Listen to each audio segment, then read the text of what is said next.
Environment Committee meeting. Today's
necessarily mean that we're not working on the progress. What we are focused on is obviously making sure that we're not using with our office's time from a GLA perspective over the next 3 to 4 years, developing a new strategy where we can actually focus on delivering for Londoners. So that's what I'm focusing on. Okay, so the mayor wasn't going to the almost doctor that said we would have an updated strategy in due course. I think there's lots of ways you can update the London strategy without necessarily undergoing a full-blown process of developing a new strategy. And an example of that is, for example, is the 2050 target we brought forward to 2030 from the original London Environment Strategy. That didn't require a new London Environment Strategy for us to renew our target and state London's ambition, and there's lots of that will continue to happen in this mayoral term. The reason why we're asking about the environmental strategy specifically is that because any draft updated strategy would be open to public engagement, public consultation, allowing members of the public to feed into the strategy itself, the updated strategy. With the mandates and the mayoral delivery committees, or whatever they're called, that won't happen. It will happen. So, for example, take the Green Routes Fund, that we're currently developing right now. There's a lot of engagement that sits behind the development and co-producing and co-creating the Green Routes Fund. So, one of the first things that we've done is actually got together with young Londoners to talk about what they would like to see from a Green Routes Fund, but also the local nature recovery strategy that helps us inform how we better utilise our resources around greening across the city. There's a lot of consultation that will be processed that will start from that as well. So there's lots of ways that Londoners can engage, but then ultimately as well, I think, the biggest way that they've engaged, and obviously they've told us what they want, is through the election. They were very clear with the mayor about the actions that they would like to see him take in this mayoral term, and we need to crack on with delivery and help them make sure that we reach our ambitions to deliver a fairer and greener London. Just on the mayoral delivery board committees, which sounds vaguely tautologous board committees, but there we go.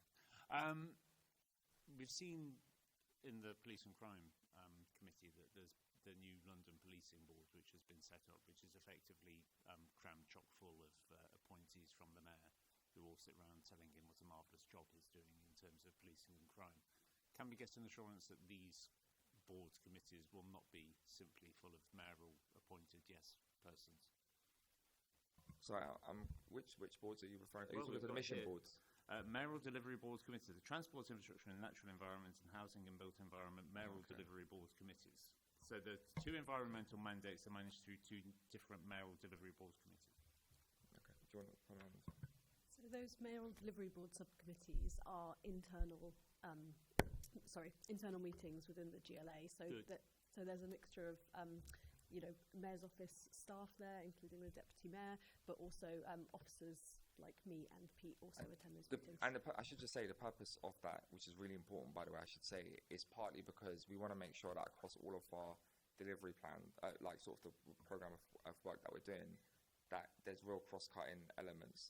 So actually, when you're able to take the work we're doing around retrofit, actually having officers from the housing team, the energy team, across the board, what that enables us to do is to make sure that we're able to maximise the outcomes of those policies, so we're able to actually deliver on our cross-cutting principles. Oh. I'm not used to these new microphones; they can switch on and off. Just on the targets, which are in the extant environmental strategy, how do the mandates relate to the existing London Environment Strategy targets, and are all of the targets in the environmental strategy still priorities? Yeah, so there's obviously clear targets that are set out in the environment strategy. I think there are lots of work that could be done, sort of that follow on from the London Environment Strategy that continues to sort of update some of those targets. So as I say, there's lots of work we're doing currently around the LGIF, for example, the Green Infrastructure Framework, what we're doing around the Local Nature Recovery Strategy. There's lots of different other pieces of work that complement and build on the sort of the London Environment Strategy. There's also, for example, we know that there are some national legislative changes that are taking place, particularly around waste, and we know that will have an impact on some of the targets that are set on the London Environment Strategy, and that's something that we will obviously need to keep an eye on to see how it sort of impacts our our policies in London. So yeah, I think the way to see the London Environment Strategy is not a sort of like a start-stop document. It's an evolving document. It will continuously, there'll be elements and components of it that will continuously be updated through other bits of work that continue to happen. Okay, thank you. Thank you. Sorry, did you want to come in as well? Oh. Yes, if I could just add. So I was just going to say, you will have already seen through the mandates that lots of the policy areas or nearly all of the policy areas from the London Environment Strategy, so climate change mitigation, adaptation, energy, waste, trees, those carry over into the mandate work, so that definitely kind of all of those policy areas are covered in the new mandates and programmes of work coming forward. What about the ones which aren't covered, things like noise? So I think on noise specifically, we have very limited levers to take action on noise. So, yeah. Yeah. I don't think we don't have any sort of targets like any specifically in relation to the London Environment Strategy. Okay, thank you. It feels like there's a real contradiction here between this kind of living document speak about the environment strategy and the line that we've heard from the Mayor before and I've heard you use, that the manifesto is how Londoners reflected their priorities. But then just a few moments later you said for waste, for instance, there's been a change in national policy strategy. So Londoners didn't vote on a manifesto that reflected the national policy strategy. We had a Labour government or a Labour party at the time who were talking about £28 billion for things like home insulation, and all of that went. So I just don't think there's a coherency. I think waste is slightly different, as you appreciate, Chair, partly because, like, you know, the GLA don't necessarily control the waste authorities. Waste is very complex. There's lots of different waste authorities. You know, there's only 4 waste authorities in London. There are other boroughs. Fine, I'm happy to put waste aside. So it's the principle, though. On one hand, you know, the talk of the election was with a Labour government, there will be wind in our sails, off we go. Yeah, we are, and we're doing that. Look at the retrofit Homes London. I think that's a fantastic example. For example, for the first time, you've got a government who's no longer using London as a dirty word and who believes in climate change. He's working with London to really accelerate on our ambitions.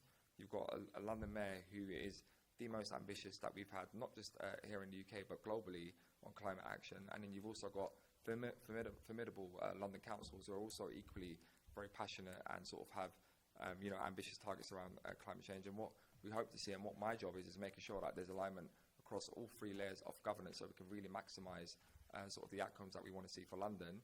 And that's what we're seeing. You know, we're seeing that in transport, for example. You know, you already see, you know, how government has been supporting TfL in recent announcements. You're seeing that across our retrofit work as well. So I'm very confident that we will be continuing to work with government to really deliver on what Londoners expect to see and also go beyond that. I think that's missing the point of the question. The GLA team can't work on a manifesto. They can work on strategies and updates.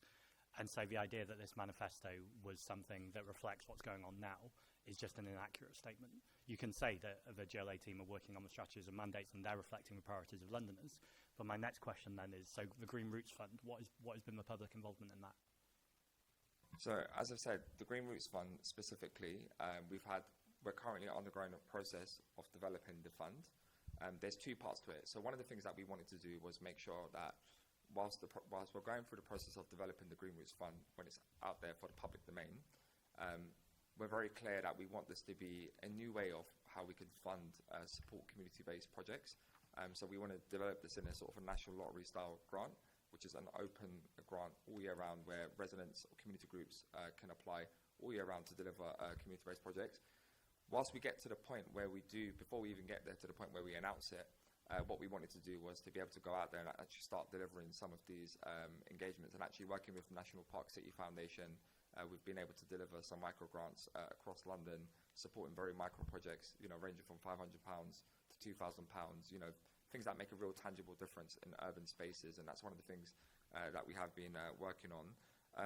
As I say, you know, the actual Green Routes Fund itself, you know, the team here, the Green Infrastructure team here, have been engaging with lots of different community-based organisations, lots of stakeholder groups, to be able to sort of understand how we make sure that the criteria meets the objectives of the fund. And I've been part of some of those conversations. I went to a couple of the youth engagement events that they've held specifically. Once we then get to the process of being able to announce the Green Routes Fund, there'll be further engagement that Londoners will be able to have the opportunity to engage in. Assembly Member Cooper. Thank you. I'd just like to come back to this slightly difficult issue for us. You know, some of us have been here since the Mayor arrived in 2016. So during 2016 and during 2017, the London Environment Strategy was developed. it's a statutory document under the GLA Act 1999 as amended by the GLA Act 2007. The Mayor is required to produce a series of statutory documents, one of which is the Environment Strategy. It has to then come to, it came to the committee in draft form. We then looked at it in detail. It is then signed off by the whole of the London Assembly, and that took place in May 2018, along with a number of the other strategies, which you quite rightly pointed out were also signed off at that period.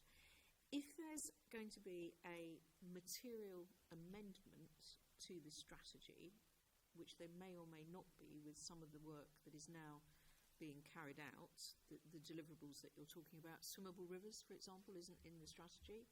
The London Nature Recovery Strategy isn't in the strategy because, you know, these things weren't priorities or didn't exist. There's no reference to EPR or DRS, coming back to waste, and actually the boroughs have the responsibility for collection, but the GLA does hold the statutory responsibility for, it can direct over disposal, so we do actually have a power to, we could instruct the boroughs what to do about disposal. So we do have a number of levers, and we as an assembly also sign off the strategies. When the Mayor wanted to enlarge the ULEZ to the whole of London, he brought it back to a full Assembly meeting, and there was a vote taken with the whole of the Assembly because that was seen by the Transport team to be a material amendment to what had been in the mayoral transport strategy. So I'm just slightly concerned that we're talking about it as a living document, whereas for us as scrutineers, for the people who sign off the mayoral documents, I think there's a bit of a contradiction there, don't you? And I just wonder how we're going to square that circle. Do you think there are any material amendments that would require an adjustment to the environment strategy and bringing it back to us as the Assembly to sign it off? I think, just to be very clear and to really draw a line under sort of the conversation around the London Environment Strategy, I think I just want to be very clear that we're not going to be undertaking a new London Environment Strategy in this mayoral term. What we are very much focused on in this mayoral term. No amendments to it at all?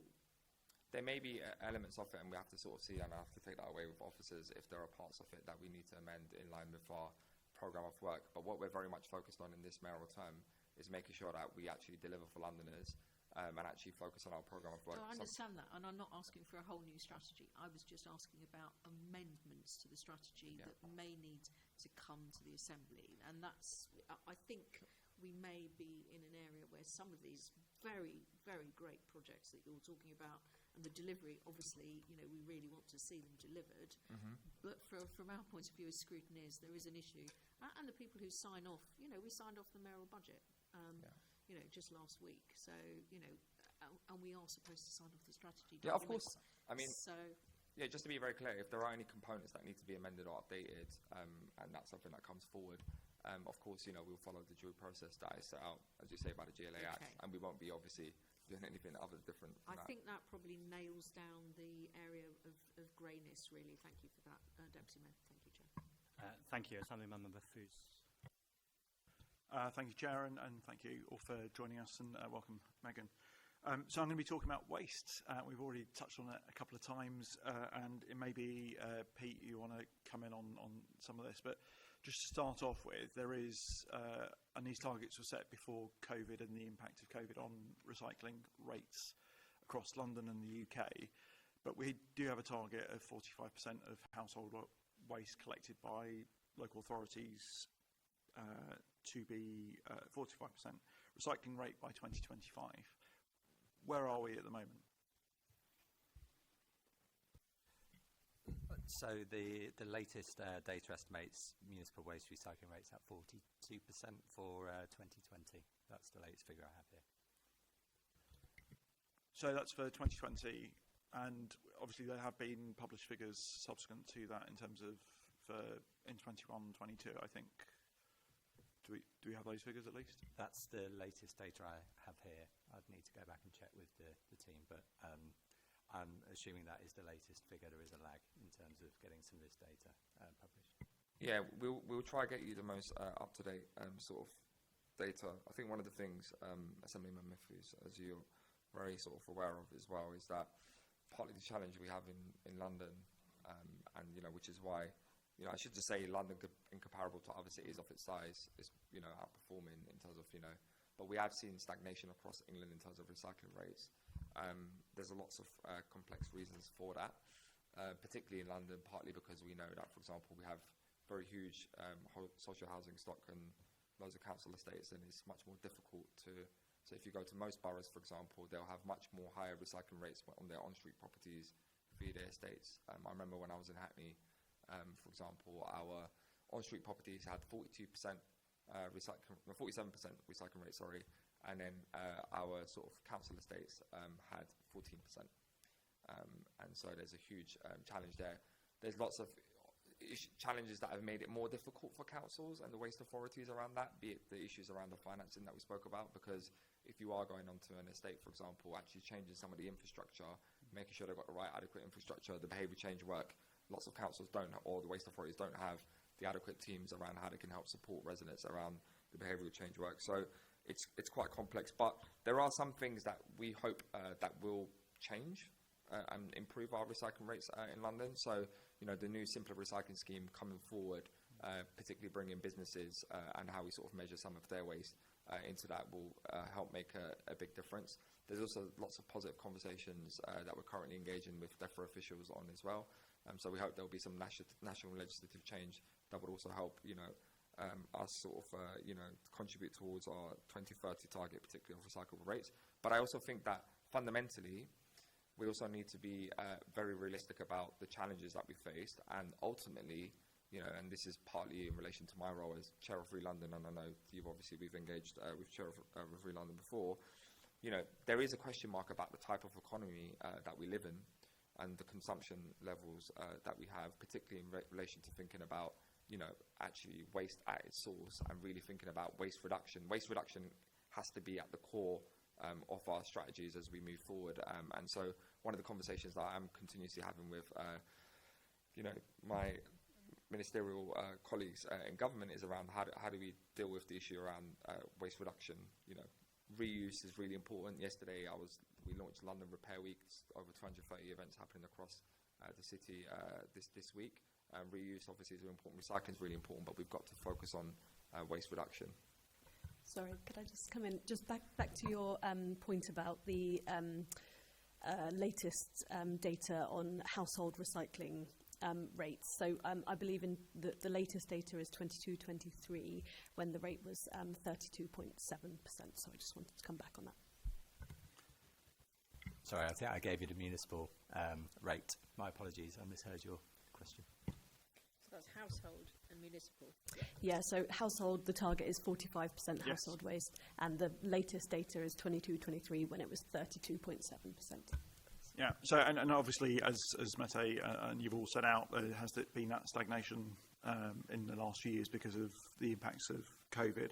I mean, I'm very proud to have been able to increase Ealing's recycling rates to their record levels when I was responsible for recycling, sort of heady heights of over 52%. But obviously, all boroughs have seen that go back. But I think London's done better than outside of London in terms of actually sort of held on to its recycling rates much better.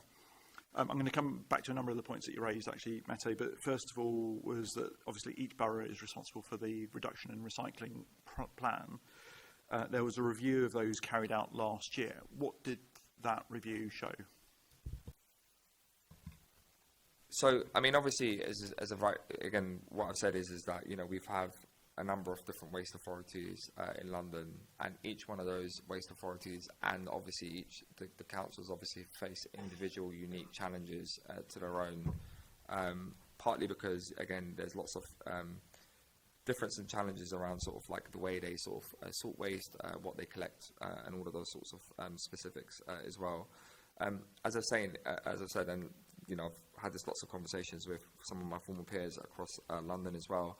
There is a real challenge at the moment around how you can really accelerate the sort of the recycling rates and the reduction of waste at its source without the required legislative changes that you need nationally to be able to really take us beyond the levels that we're currently seeing. If you look at most recycling rates in London over the last 10-15 years, you know, you had this slight increase, but as I've said, you know, it's stagnated. And that stagnation is partly caused by the fact that, in order to go beyond that stagnation, we do need some of the national changes that we need to be able to help support the boroughs and the waste authorities in relation to that. But Pete, I don't know if you've got... Yeah, any more I can maybe just add a couple of things without going into all of the reuse and recycling plans. So as of October 2023, all 33 London local authorities meet the minimum service level for dry recycling. So that's the 6 main dry recyclable materials: glass, cans, paper, card, plastic bottles and mixed rigid plastics from curbsides. Also, 27 of the 33 boroughs now collect food waste from curbside properties as well, and that's up from 23 in 2016. And of course, from April 2026, government will require all local authorities in England to provide a food waste collection service to all properties as well. So I think there are a couple of the kind of key things coming out of the last set of RRPs that we have. And so what impact have you seen on those RRPs off the back of the work that the GLA has done and Re-London have done with the boroughs to ensure that, clearly, food waste is a big driver behind increasing recycling rates, and there's lots of work that's gone into where people can recycle their food and where it's more difficult to do so, as you talked about, Mette, in terms of if you're living in a flat, if you don't have space to separate out your waste, it makes it far more challenging. But one of the things that Ealing's done, again, very well, second best in the country for the lowest amount of waste produced per head. It goes back to reducing as well as recycling. But just back to that point, Pete, what difference has been made to those RRPs thanks to the work of this organisation? So I think the kinds of differences it's made is around ensuring there's a consistency and as much simplicity as possible in terms of the services that are delivered. You know very well the work of Re-London and their excellent work around recycling in flats, for example, and trying to drive some more consistent approaches.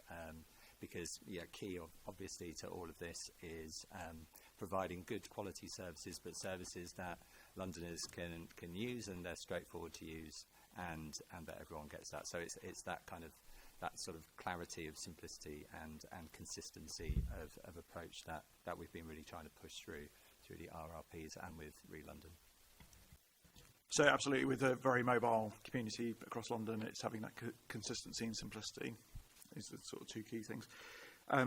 We touched on extended producer responsibility. What impact do you feel that this will make both on boroughs' abilities to boost recycling and also in terms of reducing waste in the first place?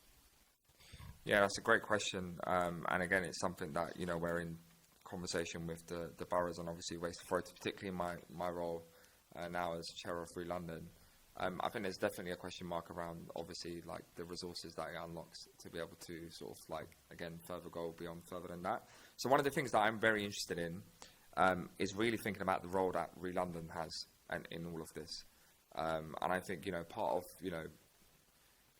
me becoming chair of Re-London was really about thinking about the closer alignment that we have between the boroughs, Re-London, and obviously GLA policy, particularly obviously driven by the London Environment Strategy.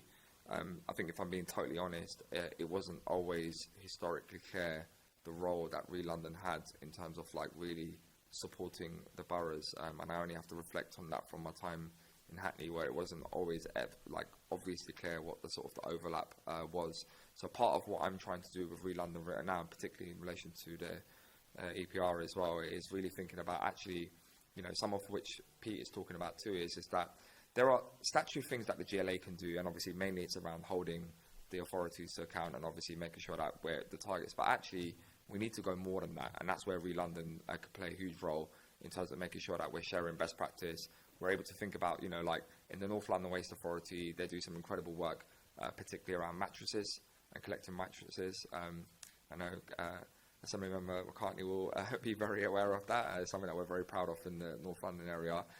Is that something that we could look at, for example, like London-wide, and really make a real tangible difference to a lot of our residents? So, and then obviously with Re-London as well, there's lots of conversation currently happening with government. Right now, they've got the new Circular Economy Task Force, of which the Chief Executive of Re-London sits on the Circular Economy Task Force too. which is great news for us at Re-London, because again, it enables us to be able to help shape the government's circular economy strategy. Because all of these things, as you say, it's like you can look at all of these things in isolation, but actually it's part of a package of things that need to happen. And as you say, Assembly Member Foods, we need to really look at waste at its source and actually reducing waste in order to get to where we need to. If I may just come in on that, Mate's touched on the circular economy. There's, I think, a lot of really exciting opportunities coming forward from government, and an opportunity for us to, work and shape those. So you've got the simpler recycling, extended producer responsibility deposit return scheme, as well as a Secretary of State who's actually talking about circular economy, which I think that's the first one ever, I think, who has done that. So I think there are opportunities for us to sort of reinvigorate this particular sector and look at how these opportunities can shift things on in London. And particularly proud. I was the circular economy champion on Re-London when we launched the circular economy roadmap there. And I'm going to ask you a couple of questions on Re-London. One, and you've already started to set that out, but I guess as part of your term as chair of Re-London, alongside your obviously role as deputy mayor, what's your ambition for what you're going to achieve through that organisation in the next 4 years? Yeah, so as I say, I think there's a number of things for us. So I think firstly, it's about making sure that actually Re-London delivers for London. And actually what I mean by that is making sure that we're working much more closer to the boroughs and the waste authorities and, of course, the GLA. So bringing that, it sounds like such an obvious thing to say, but actually it's not so obvious when you've been looking at it in recent years. And, partly it's because, there's been lots of challenges in recent years, be it around sort of the cuts to public sector finances over the last 14 years, which has basically forced a lot of these agencies that should be working closer together to work more in silos and in isolation, because obviously they're so constantly firefighting on actually delivering what they have to. It's sort of like got us to a point where actually some of that collaboration that should be obvious isn't happening. So part of my job is making sure that we have a much more unified London voice that's been represented to government, and we're now presented with the unique opportunity of having a government and a Secretary of State who's also a London MP too, and used to be a former council leader in Lambeth too, who's obviously very passionate about the circular economy and obviously around waste reduction too. So there's a huge opportunity, and there's lots of momentum around it right now to really make sure that we have the alignment on policy. As I say, the circular economy task force is a really positive one because it shows that where government's priorities are around the circular economy. I think, we've got a huge role to play in how we sort of, when we're thinking about the green jobs, the green economy, the role that the circular economy has to play in that. We know that if we were able to truly realise a circular economy in London, we can create an additional 284,000 new jobs here in London by 2030. And last week, I went to an event with Re-London that they organised at Sustainable Ventures, which was basically essentially bringing together some of the high street businesses, incredible businesses that, had no thought of thinking about sustainability before, that were able to apply to grants from Re-London. I met a business called Flygerians, which cater Nigerian food in Peckham. Through the Re-London grant, they're now able to save over £875 a month. A small business able to save £875 a month by using more sustainable packaging, but also actually reducing the portions of their food and reducing food waste, which has made a big difference to their business. So what I want to do as chair of Re-London is, as well as that clearer London voice, as well as thinking about the quick wins that we can have between the boroughs and actually thinking about some of those policies, like I mentioned, the mattresses, and thinking about some of these London-wide schemes that we could bring. So it's not just like reactive reporting stuff that we do from the GLA, but actually it's more proactive around waste reduction, recycling, and reuse. But then also, it's also thinking about how do we make sure that we're able to make Re-London much more tangible to communities and businesses. And that's partly what I want to bring, and that's the conversation I've been having with the Re-London team last week as well. I had a meeting with them on Friday, and it's really setting out to say, some of the stuff we've been doing around the high streets, those are real things that really make a big difference to lots of businesses and to people's livelihoods. And so we need to bring it much more closer to home to Londoners. Yeah, so absolutely delivering for businesses and making a huge impact, and clearly leading the way in terms of achieving a circular economy for London. One of the questions that you got asked at your confirmation hearing was around the financial sustainability of the organisation. What progress have you been able to make around that? Yeah, so I mean, since becoming the chair of Re-London, I've been in a number of conversations, meeting with the Re-London team. We're in a very good financial position at the moment, for the next 3 or 4 years, and for longer actually. So you know, the organisation is actually outperforming some of its projections that was projected 4 or 5 years ago. And what we're starting to see is actually their engagement with lots of different sectors across different issues. So, for example, take it, you know, if you're thinking about Repair Week this week, right? It's the ability to actually extend beyond some of your more, I guess, like traditional stakeholders that you've engaged with, and thinking about some of the corporate partners that you could bring in and the contribution that they could play in helping London's journey to sort of, you know, promote reuse and actually help it support. So yesterday, you had this really interesting partnership which you had Team Repair, a fantastic organisation, encourage you all to check it out, a group of young entrepreneurs in London who basically go around schools in London, educating, delivering workshops to young people aged between like 10 to 15. And what they do is basically they're doing lots of workshops and repair workshops. Fantastic. Then you had all the young people there from Tower Hamlets and some of the East London boroughs. And then you had BT, who hosted us for the day. So you've got this real interesting partnership there between Re-London, a corporate partner like the BT, young people and young Londoners, but then also you've got, for example, a business there as well. So actually, what we need to do in terms of relation to your question around the financial sustainability is thinking about some of the more innovative way and how we can diversify our funding. That's conversations that I'm having with them. I've set out what my principles are in terms of like, you know, what I want to see in terms of like how we're able to deliver that to the board moving forward, and that's something the team is working on. So hopefully, you know, at some point in the near future, I'll be able to properly update you on that. I'll leave it there. Thank you. Thanks, Assemblyman Cooper. Thank you, Chair. Firstly, I possibly should have done a declaration of interest at the beginning when we were talking about declarations, because I'm a member of the Western Riverside Waste Authority, and we're having a fairly extensive discussion of waste authorities. It's a non-pecuniary interest. I get no remuneration at all for undertaking many hours of talking about rubbish. Noted, thank you. But just for transparency purposes, and just returning to the point about the waste authorities, some of them are tied into very long contracts. So I noticed when you were going through the figures, I'm going to address this possibly to Pete, but maybe to Mette, that you said 27 out of 33. So I'm assuming that might still be because of the problems of the very lengthy contract in East London. I know that the government has been offering waste authorities as well as boroughs some money because of the changes that are going to come through because of extended producer responsibility and deposit return scheme, and also probably shortly, hopefully, some more money in relation to separating food waste. But some of the contracts, I think, that people might have entered into with some of the disposal companies may make it difficult for them to take food waste out of going towards the incinerators. Because we've had a vigorous discussion in the Western Riverside Waste Authority about that with our incinerator contractor, if you like. Are you aware that is holding back the last 6 boroughs, without going into the individual details? Is there anything that we can do?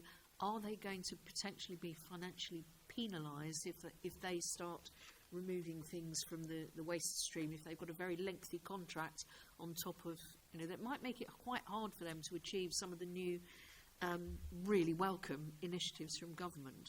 I don't know whether you know that level of detail. I don't know that level of detail, I'm afraid. I'll have to take that back in terms of the particular issues around those 6.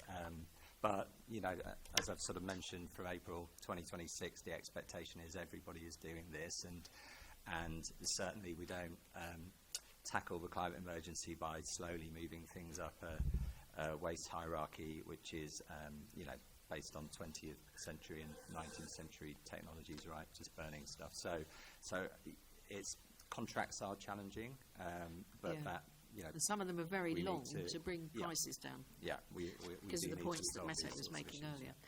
I mean, I think from our point of view as scrutineers looking at the impact across London, of course, if we've got 6 boroughs who aren't separating food waste or, you know, the dry recyclates and all the rest of it, then it drags down our overall figures, and, you know, we can't achieve the 45% that we want for households or the 60% we want for municipal in the timeline that we've set ourselves and our targets. So that then becomes a problem.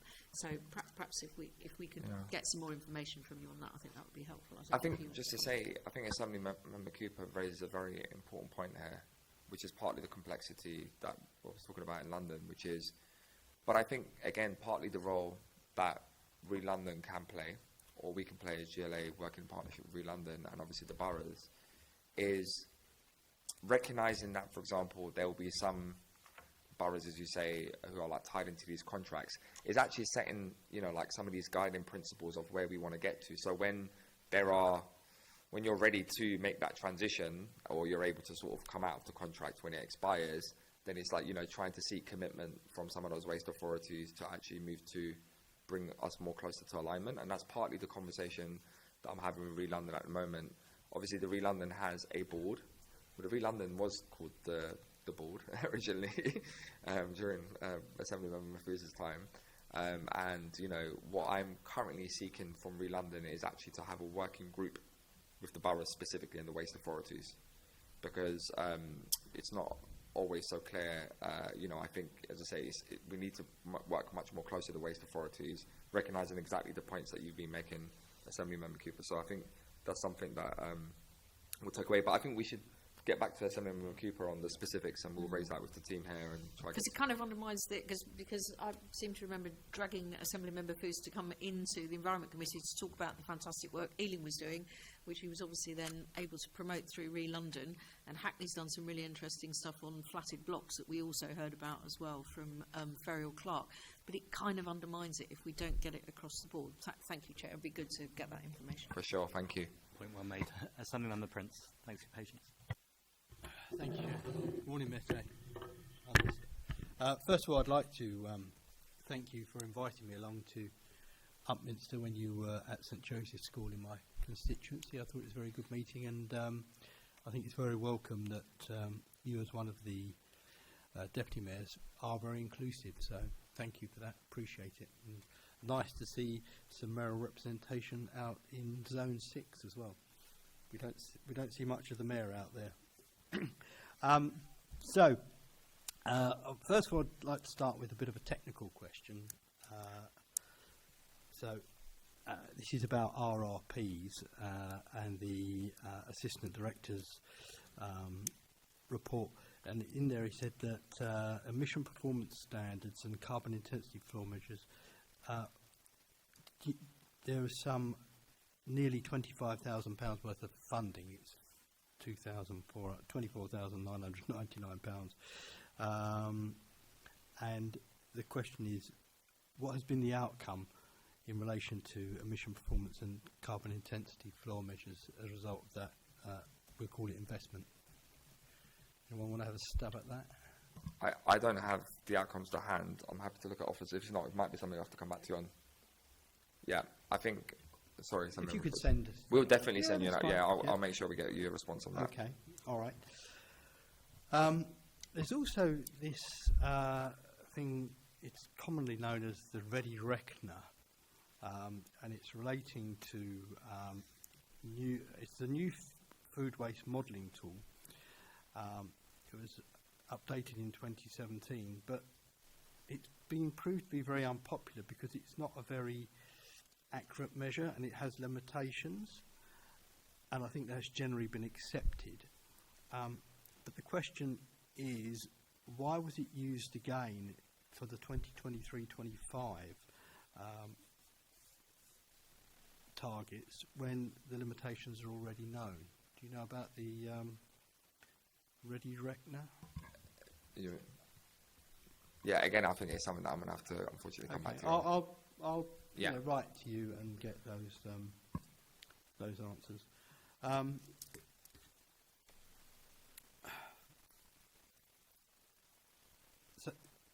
Finally, on this section, the GLA previously procured consultants to produce annual reports on its behalf to show the EPS performance, that's the emissions performance standard, of London's local authority collected waste activities against the Mayor's environmental strategy targets. But this arrangement ran out in 2021. Why is that no longer happening? Why are we no longer having that measure done? Again, that was before my time, so I don't actually have the answer to that. But I don't know if officers do. I don't, but as part of that answer on the carbon intensity floor, we'll make sure we cover off that particular issue as well. Not doing very well. Sorry, Assembly Member Fraser. And you started so well as well, yeah. I did. I thought Did you you- started. did you I thought you started well too. Did you tell the Assembly about our trip to Legoland? Yeah, well, in fact, we could do that actually. The children, well, Mete suggested that we should do something around tidying up in the local area, but as an alternative, perhaps they should have a trip to Legoland. I'm a big fan of Lego. And they said that this is it. They said that we could both go, but then because I said I think we should fly there. Keith said he's going to drive the bus. Yeah, they said that Mete couldn't go because he wasn't allowed to fly. So, unfortunately, Mete's not going to be allowed to go to Legoland, which is a shame, actually, I think. Anyway, just one final question, and I'm sure you can answer this one, Mete. I'm really sure you can. I hope so. And this is about Re-London. And it's about, I'd just like to know what conversations you've had with outer London boroughs, such as, my colleague was supposed to answer this, Bromley and Bexley, but I'll say Havering and Redbridge, about their sustainable financial future. Have you been and spoken to any of the outer London boroughs? Yeah, actually, this is a really important question, and I was having this conversation with Sutton when I went with Assembly Member Garrett to visit Sutton recently with the leader there too, and one of the conversations, and actually I'm really glad that you raised this question because again I think it links back to sort of the priorities about one of the things that I want to do as chair of Re-London was what I heard from Sutton and some of the other London out London boroughs too was that I think because some of them have been outperforming in relation to their recycling rates, and because like if you think about some of these boroughs, they've got much more higher levels of like garden waste, so their recycling rates are much more higher. They felt that they had more to contribute to London's mission around how we can increase recycling in London, reduce waste, and also to reuse too. And they wanted us to sort of work much more closer, and they didn't feel like they had that obvious alignment before. So what I've committed to doing, hopefully moving forward, is as you rightly say, is it's really important that we have a unified London approach. Recognising that there are parts of London that obviously are much more challenging, particularly in inner London where you've got very high density populated council estates, and it's much more difficult. We've got much more lower levels of recycling rates, and I think actually outer London boroughs may have lots of expertise that they can offer for the whole of London. So, and also making sure that they have the support, because they're doing great things too, and to really go beyond what they're already achieving. I'll leave it there. Thank you. Thank you very much. Thank you very much. I'd like to extend a huge warm welcome to students and staff from West London College in the London Borough of Ealing. For everyone in the public gallery, it's a pleasure to have you with us. So you know what we're doing. We're currently with the Environment Committee asking Mete Coban, who's in the middle there, the Deputy Mayor for Environment and Energy, questions about his and the Mayor's programme. Pete is Head of Climate Change, and Megan is the Assistant Director, so they're staff members for the General London Authority. And the next topic we're going to be talking about is noise pollution and Heathrow. I'm going to hand over to Assembly Member Roberts. I'd rather talk about Lego if we can. I have so much, my shelves are groaning, but there we go. The Mayor's made it clear that he's opposed to Heathrow expansion. In the light of the government's announcements in support of Heathrow expansion, what discussions have you or the Mayor had with government ministers about Heathrow expansion since your appointment? Thank you, Assembly Member Roberts, and also welcome to all the students from West London College from Ealing. I was just, I feel like I've been Ealing quite a few times together with I went to go visit the Beavers. Have you been to visit the Beavers? You've got to go visit the Beavers. Anyway, coming back to the question of Heathrow specifically, I haven't had any specific conversations with government. What I can assure Assembly Member Roberts of, and the whole committee, and of course Londoners as well, is that the Mayor has made his views very clear, which is that he doesn't believe the expansion of Heathrow would conform with our targets around air, noise quality, but also our greenhouse emissions as well, and our wider climate objectives to reach net zero by 2030. And he's stated on record, on public, his opposition to Heathrow. Do you have any plans to prepare for any possible challenge, such as commissioning further research to look at things like the health impacts on noise and things like that are more fully understood? Yeah, look, I think the Mayor has been very clear that he doesn't believe that any proposal coming forward could conform to our air and noise quality objectives and our net zero ambitions in London. You know, all those additional hundreds of thousands of flights, he believes, will be directly in contradiction to that. We haven't done any specific work on legal challenges at the moment because there's no proposal to consider, so it's a hypothetical. Once that, if it does come forward, that's something that we would obviously look at. But at this stage, you know, we've made our position clear from a London perspective around our opposition to Heathrow expansion, and we'll closely monitor the situation. Yeah. One of the reasons why I ask is that I suppose I should declare an interest at this point. One of the council leaders of the various councils which are opposing Heathrow, we're working closely with the No Third Runway Coalition and funding them in order to ensure that they can do the research which is needed in order to prepare the ground for the challenge, so that we know what the particulate levels are, we know what the noise levels are, we know what the current up-to-minute data is, because the last time we did a challenge was before the pandemic. So would you be prepared to meet with the people from the No Third Runway Coalition? You may already have done so, in order to understand what work they're doing and how you may be able to support it.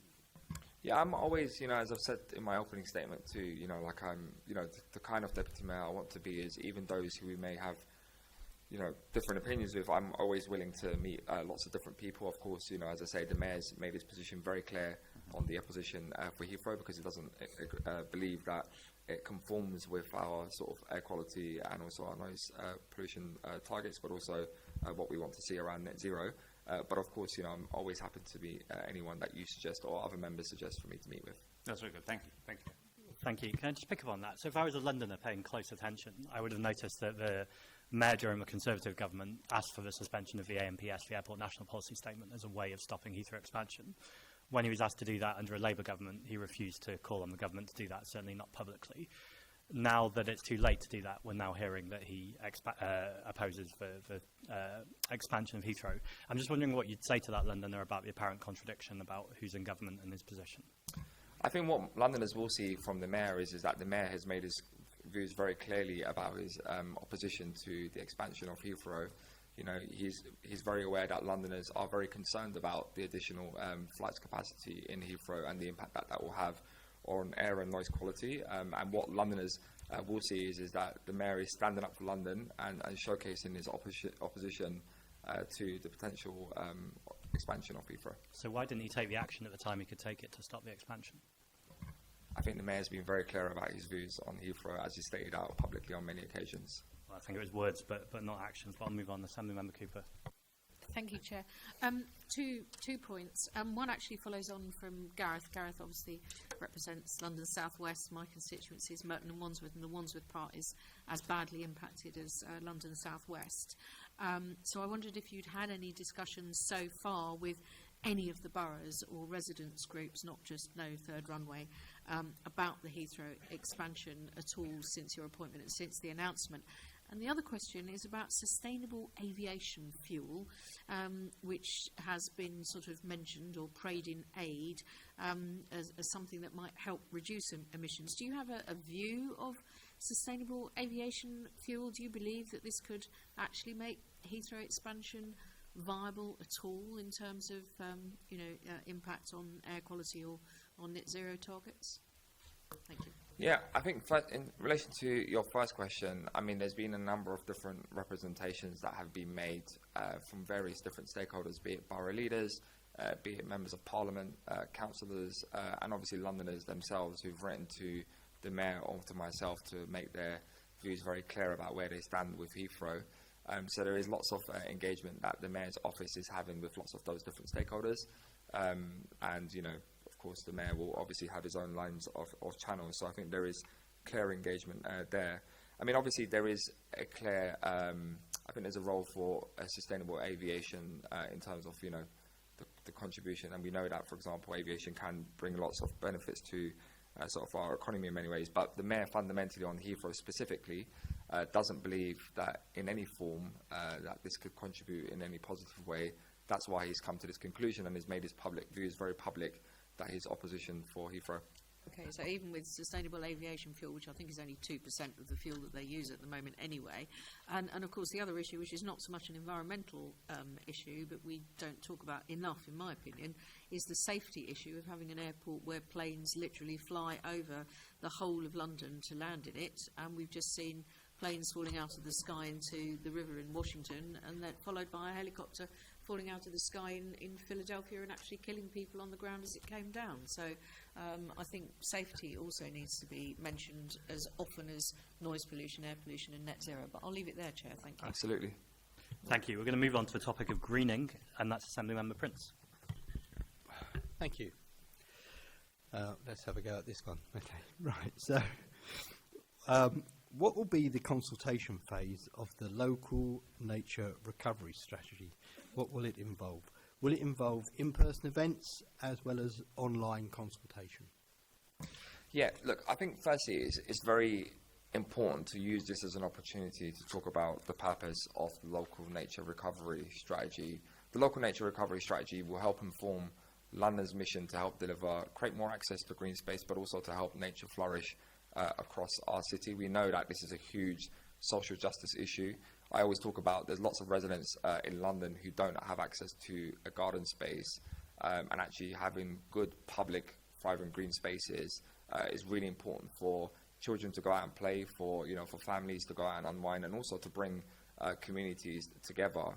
So the local nature recovery strategy is a really important component on how we can help deliver a greener and fairer London, and it's going through lots of different engagement periods right now. I was just meeting with London councils. We're currently in the pre-consultation phase, an opportunity for the boroughs and the councils to actually engage and make sure that it's aligned with our policy and obviously how we want to take that moving forward. As we move forward into, I believe, Natural England has now formally accepted our sort of consultation, mechanism on how we move forward with that. So we will very shortly be going out for a public consultation on the local nature recovery strategy.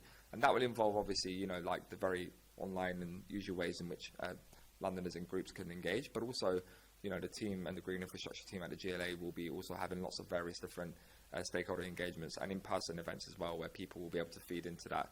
What I do want to be very clear of, though, is that the local nature recovery strategy is the floor. The ceiling is the Green Roots Fund. And I say that because actually where we can really make a big tangible difference is this is my role as we're developing the Green Roots Fund is one is about making sure that we've got an open and accessible fund for Londoners where we can actually deliver green space across the city at scale. But also it's really about thinking about what role does the mayor have in unlocking more resources and again helping support boroughs really accelerate on their sort of greening program. So I know from my time in Hackney, for example, where we had very ambitious plans around street trees. And street trees are really important because as we deal with the negative impacts of climate change and obviously the extreme hot weathers that we have, the street trees will help cool the temperatures on our street, as well as obviously helping support around air quality too. Now, boroughs have their own programs of delivery around street trees. What I want to see from the GLA, and this is part of the conversation I've been having with officers, is that we're not just going out there with funds that are totally disconnected to how we're actually, what we should be doing is helping enable boroughs really accelerate on their delivery, so you don't end up having this bizarre situation where you've got boroughs doing one thing, the GLA doing one thing, and lots of different partners doing one thing. So that's where we are currently with the local nature recovery strategy, and obviously hopefully the consultation, and I encourage all those when it goes out for consultation to engage in it, because that's going to help inform how we move forward. But I don't know if both... Just very quickly, just to add in terms of the consultations, obviously online, but we also plan to have hard copies available at key locations such as the London National Park City Visitor Centre, also planning to have drop-in sessions for people to ask questions around the NRS as well, as that's a mouthful, isn't it, as it's developed. Sorry, I was just going to add that it's important to emphasise how collaborative the kind of preparation of the LNRS has been up to this point. So particularly London boroughs have been feeding in lots of information that have made up the LNRS. So it's been a very consultative and engagement-heavy process up until now, and obviously that will continue as we move into the public consultation phase. Thank you. So hopefully then we'll get nearer to the Mayor's 2016 target of planting 2 million trees. Whoever knows whether that will be achieved. But that does mean obviously you'll be out and about as well then, Messi. Will we see you out and about? Will also these forms be put in to the local councils and libraries and so on? Have you considered all that? I think those who, you know, I will take that away and speak to the team to find out how we make sure that this is accessible as possible for all of our different stakeholders to engage with the process. I think there's also a role that the Environment Committee can play in the local nature recovery strategy, and, you know, I think partly the reason why, you know, I mean, I think so anyway, I hope you all think too, but I think partly the reason why the relationship between us have been really good so far is because, you know, actually where the Environment Committee, I think, can best help support the Mayor's ambition is actually where tangibly it can help inform some of its key important strategies and policies moving forward. And obviously we saw that with the insight that you were able to offer in around our Clean and Healthy Waterways plan, which has been hugely beneficial to the team here at the GLA. So I must thank you on behalf of the whole of the GLA in relation to the work that you've been doing. But also in relation to the local nature recovery strategy specifically, I think it's really important that the Environment Committee also thinks about, you know, how do we make sure that we deliver this in the right equitable way as well. Because I think the key thing with greening, or any investment we're doing around greening, is you can get really bogged down into sort of the stats of, like, you know, how many this we should plant or do this or whatever. But actually it's about addressing the sort of inequalities, and it's about equity, right? It's really about thinking about where are some of the areas in London where they have a lack of access to green space, what impact does that have on our residents' livelihoods? And actually what I'm more interested in is more about the equity point.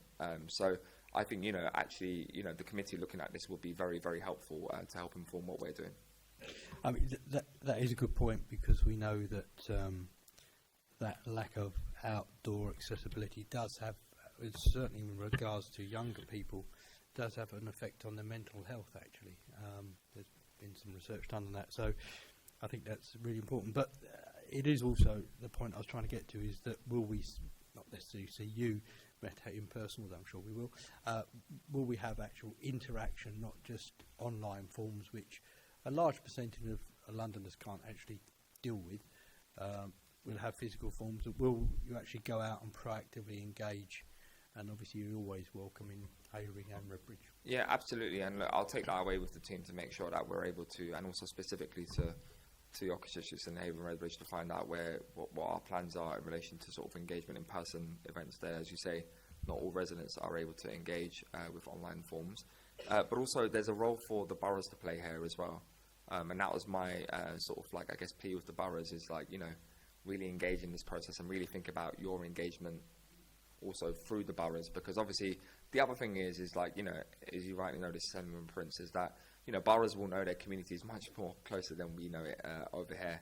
So actually what I would rather do is like find a way where we can work with the council specifically to really work with some of their engagement teams, their voluntary community sectors, organisations, for example, to really think about how do we able to reach exactly the people that you set out in your question. Okay, I've got a couple of more of the technical questions, which hopefully you'll get the first one. The London Green Infrastructure Fund will legally require public bodies to legally have regard to the LNRS, Local Nature Recovery Strategy, and the Secretary of State for DEFRA must issue guidance to local planning authorities about how they must comply with the duty. This is yet to be published, and when published, the GLA will consider how this will fit into any London plan update. What conversations have you had with DEFRA or the Secretary of State on this guidance, and what have you put forward into this guidance? So what I would say is there's lots of conversations between GLA officials with DEFRA, also, you know, what you're specifically referring to around sort of the London plan and how it helps inform the London plan. A lot of this is yet to sort of be fleshed out. So it's one of the things that we have to sort of I guess, wait and see once we get more detail to sort of, and you'll get much more clarity once the London plan moves forward in terms of seeing what the priorities that have been set out and the principles that will be governing some of our environmental.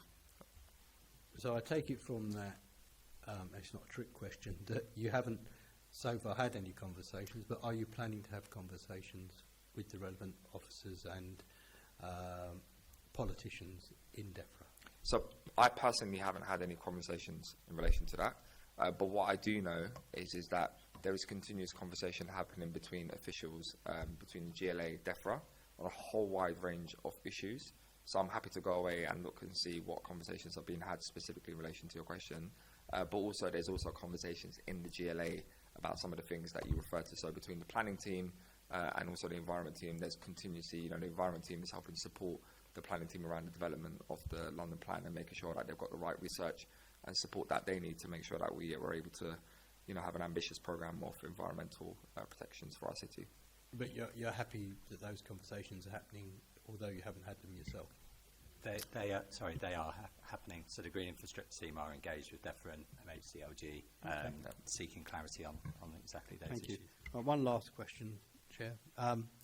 The Levelling Up and Regeneration Act 23 amends the GLA Act to state that the spatial development strategy must take into account any local nature recovery strategy and requires neighbourhood plans, local plans, mineral and waste local plans and supplementary plans to take account of the LNRS, the Local Nature Recovery Strategy. What conversations have you had with government over any changes to legislation, and will this be maintained in any new pieces of legislation? Sorry, I'm having my own moment with the mic there. So again, it's not something that I've personally had conversations with ministers over. I've met with Steve Reed, not about this, but actually about our waterways plans. I am due to meet with the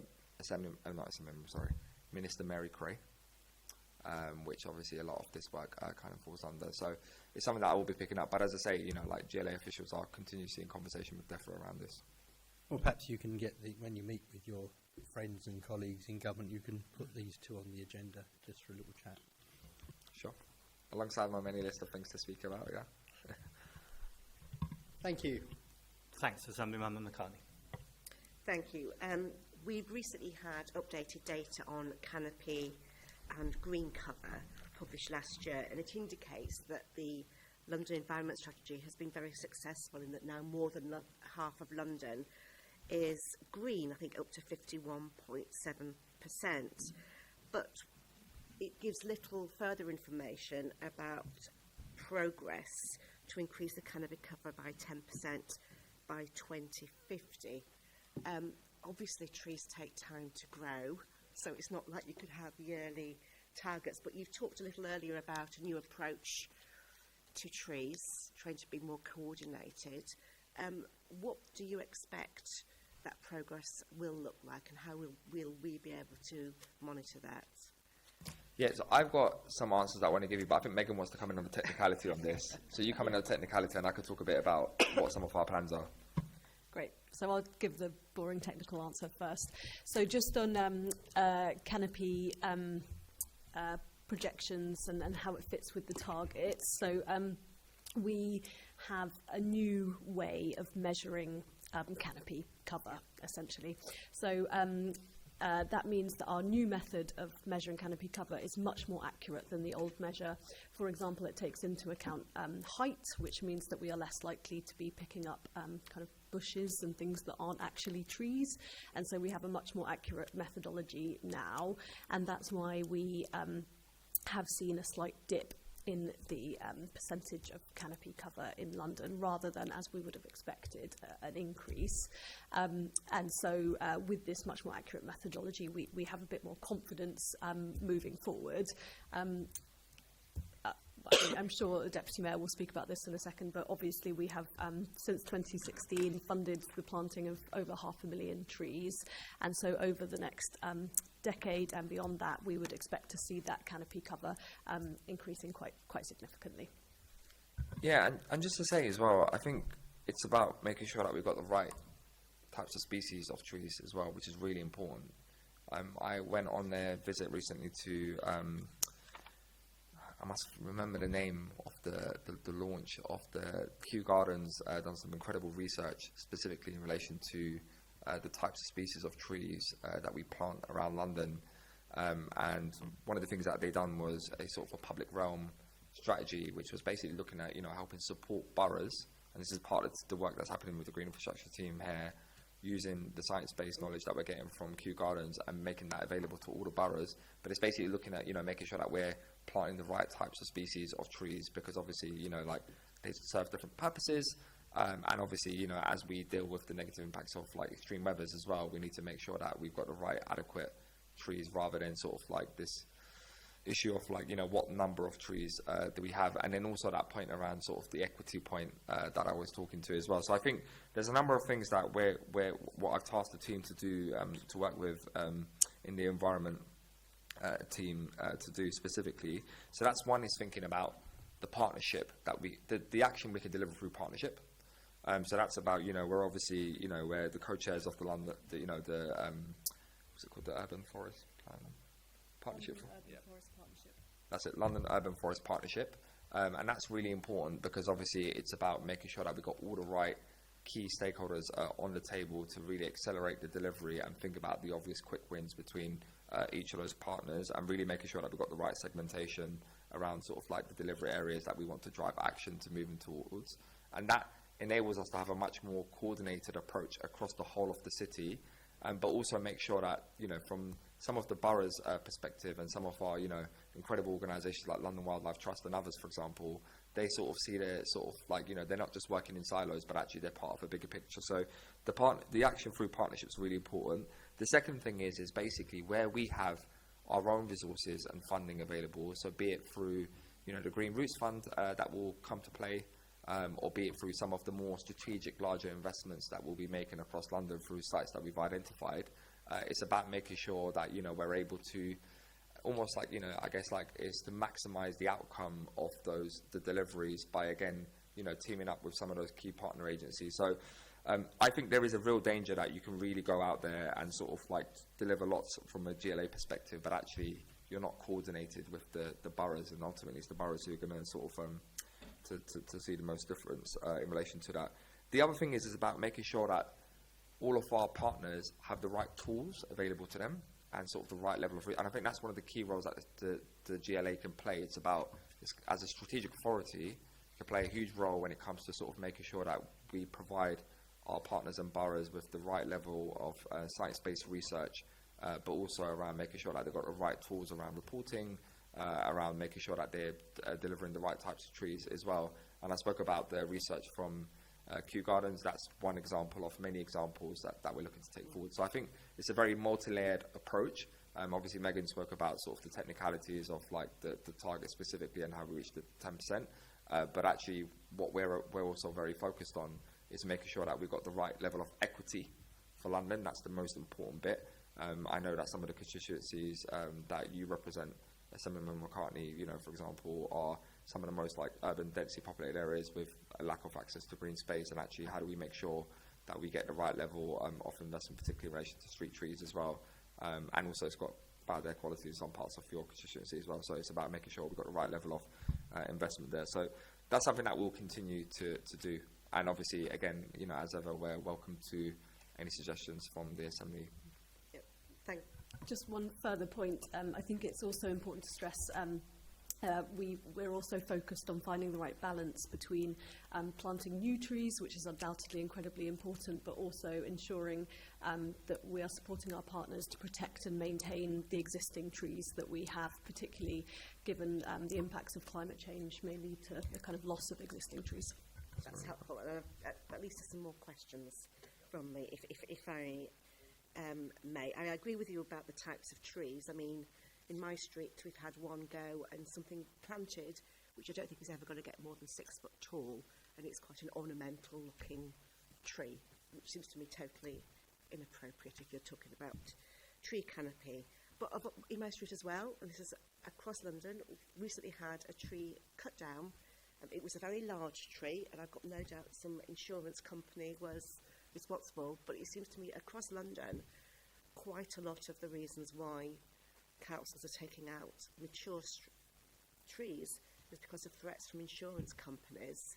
And I do say threats because they are threats that if you do not remove this tree, we will not cover any subsequent. So councils are often between a rock and a hard place, and then that sets up lots of conflict with residents as well. Is the GLA doing any work around that, perhaps with the insurance industry, to look at? I know there is a London protocol, but I don't think it's working in many places. That's a very good point, something from McCartney, and I think that's something that I'm willing to take away to look into that, because it's something, as you say, we should obviously be looking into to understand how we can support the boroughs in relation to that, or if we should be having direct conversations with insurance companies. Yeah, I think there was already a network of local authorities that do that. I'm just not sure about the teeth they actually have. We've also got the mechanism in which we've got the London Environment network of the directors, don't we? Yeah, the LEDNet, which is basically all the environment directors from all the boroughs who sort of, it's almost like the equivalent of the London Council's Transport and Environment Committee. So perhaps it's something that we should probably... Tree officers group as well. There's lots okay. That is the group, and I think they do have regular. But I do know, if I could take the example of Haringey, for example, lots of local concern about mature trees, but insurance companies are saying that they will not cover any subsequent damage, so the council's in a real bind. And I think that's replicated across. I will look into that and write to you about that. Thank you. Yeah. Can I also ask Megan, after the meeting, could you perhaps just pop us a line about your tree canopy cover projections and how you're going to work them out over the next 2 or 3 decades? That would be really helpful. But if I can then move to rewilding and green routes. And the Rewilding Task Force made 3 recommendations, and the Mayor agreed to set up a London Rewilding Action Group. Can I ask what's happened with that group and those recommendations? Are they being progressed? Yeah, so to my knowledge, thank you, and that's, again, a really important question. To my knowledge, the Rewilding Group is already working with the London Wildlife Trust and other stakeholders to put these recommendations into practice. So this includes looking at more ambitious rewilding projects within the capital. And again, that's helped informed by some of the work that we're doing in it today. So it's stuff like, looking at how we could restore, like natural habitats and promote biodiversity, and specifically in urban areas as well. I don't have the specific recommendations to hand, but I don't know if officers do. I know that the action group has been working on whittling down the original 11 rewilding zones down to 3, which is where they've got to, and now feasibility work on those 3 rewilding zones is beginning to take place, and we'll expect kind of further project development on those 3 sites in the summer. Okay, perhaps you could let us know, perhaps after fall. And one of the actions was around sinks, and the outcome indicators in the new mandates indicates that there will be a measure for the total area covered by sinks, which are sites of importance for nature conservation. So are you envisaging to increase the area covered by such area? Yeah. So through the mandate and the work programme that will follow, and through the Green Routes Fund and kind of wider investment work in green infrastructure, you will see investment in projects, and many of those will be centred around sinks.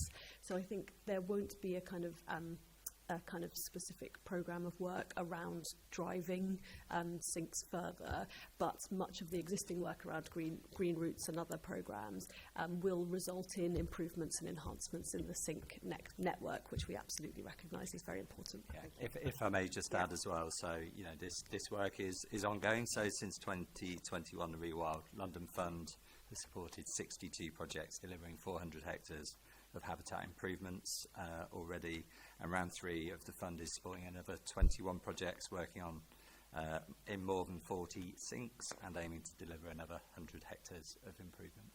And are you looking at changing the definition of what constitutes a sink or not?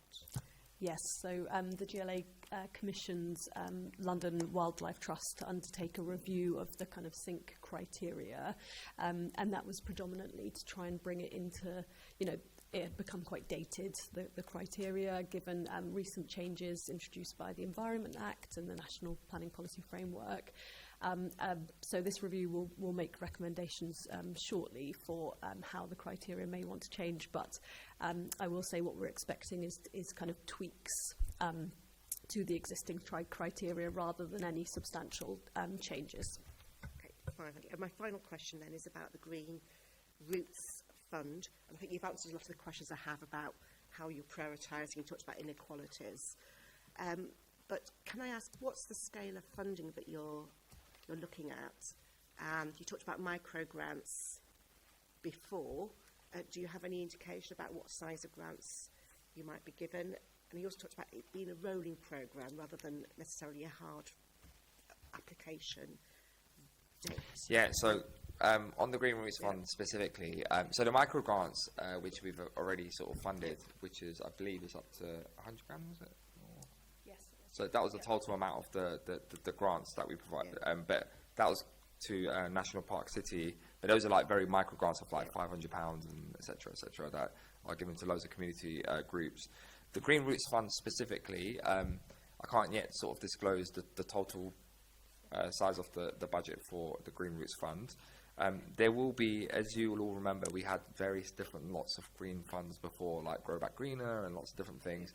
The purpose of Green Routes was basically bringing it together all in one in a much more coherent way that is able to sort of be more accessible to lots of organisations. Because, again, I reflect on my time from when I used to run a charity. It's often those who are more plugged in the system, that's been around for a long time, knows how to sort of put in an application, it's got the right sort of monitoring evaluation sort of frameworks, and will always benefit from getting the funding because they know what to say on an application. And so what I've been working with the team is basically making sure that if we're truly trying to reach those for more underrepresented groups, we need to make the process much more inclusive. And so that part of that was about having a national lottery style grant, which is like open all year round. That doesn't mean that we will give funds all year round. There will be basically different panels that will convene throughout the year, but that will be communicated to those groups. But what that will do, and lots of research provides that, when you do have open grants, you do encourage more, disadvantaged groups to be able to sort of to apply from that. They will be very micro grants, so they will be like, again, similar to what we're doing with the micro grants, but also some much more larger grants that people can apply for through the Green Routes Fund as well. And that could be community groups, it could be councils, it could be all of those above different organisations that can apply for it. The other thing that we really want to get across with Green Routes is there will be an allocated budget for Green Routes for this mayoral term. What I've asked officers to do is thinking about how do we know that there's lots of different partners across London who want to also invest in greening and in nature, and there's lots of different various pots of fundings that exist there. But we also know that they also want to work with the Mayor of London. So what I've been asking the team is there a mechanism in how we could get some of those different groups, for example, who may have 2 million, 3 million that they want to put towards nature or sort of greening in the city, to contribute to the Green Routes Fund to build more resource so we can give even more grants.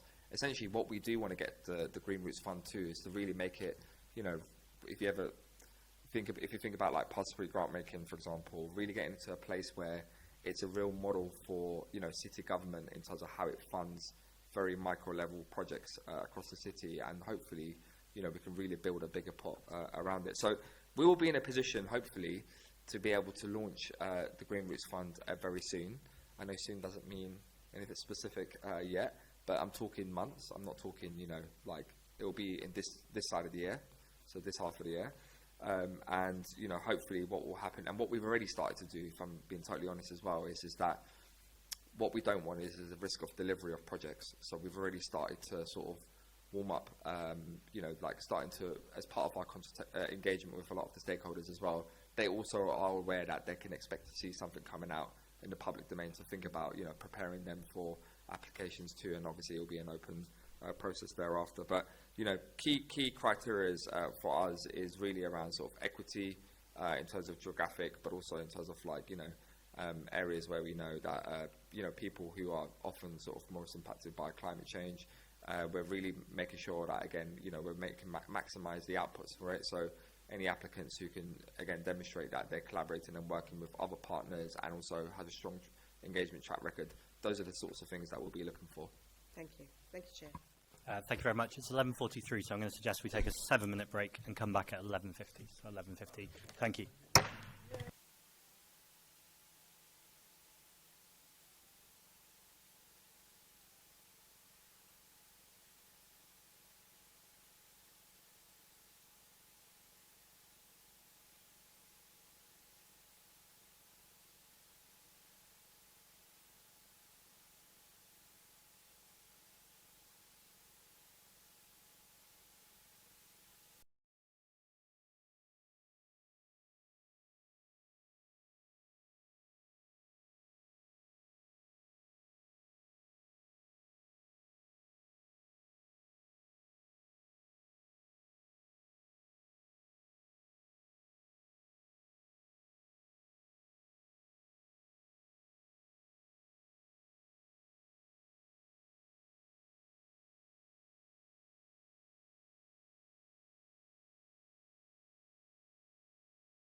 Come back to the second part of our meeting, questioning the Deputy Mayor, Mette Coban, for Environment and Energy. I want to move on to swimmable rivers, something that the committee's been investigating for a while now. In February, you told us you'd be working with Bloomberg Associates and C40 cities around the Swimmable Rivers Plan. Are you also engaging with other international networks, such as the Swimmable Cities Initiative? Yeah, thank you, Chair. I think, as I've always said in the previous meeting when I attended in February too, London is obviously in many ways working with lots of international cities across a whole wide range of issues that we know that we need to help reach our net zero ambitions. And obviously that's a core part of why we're part of the C40 network and why the Mayor is very proud to be the co-chair of the C40 network, to really make sure that, you know, London is at the heart of that conversation. And that's even more important when you think about some of the, you know, global developments, like having a climate denier in charge of the most powerful country in the world. It's really important that London shows the leadership it needs to make sure that we're helping reach our net zero ambitions.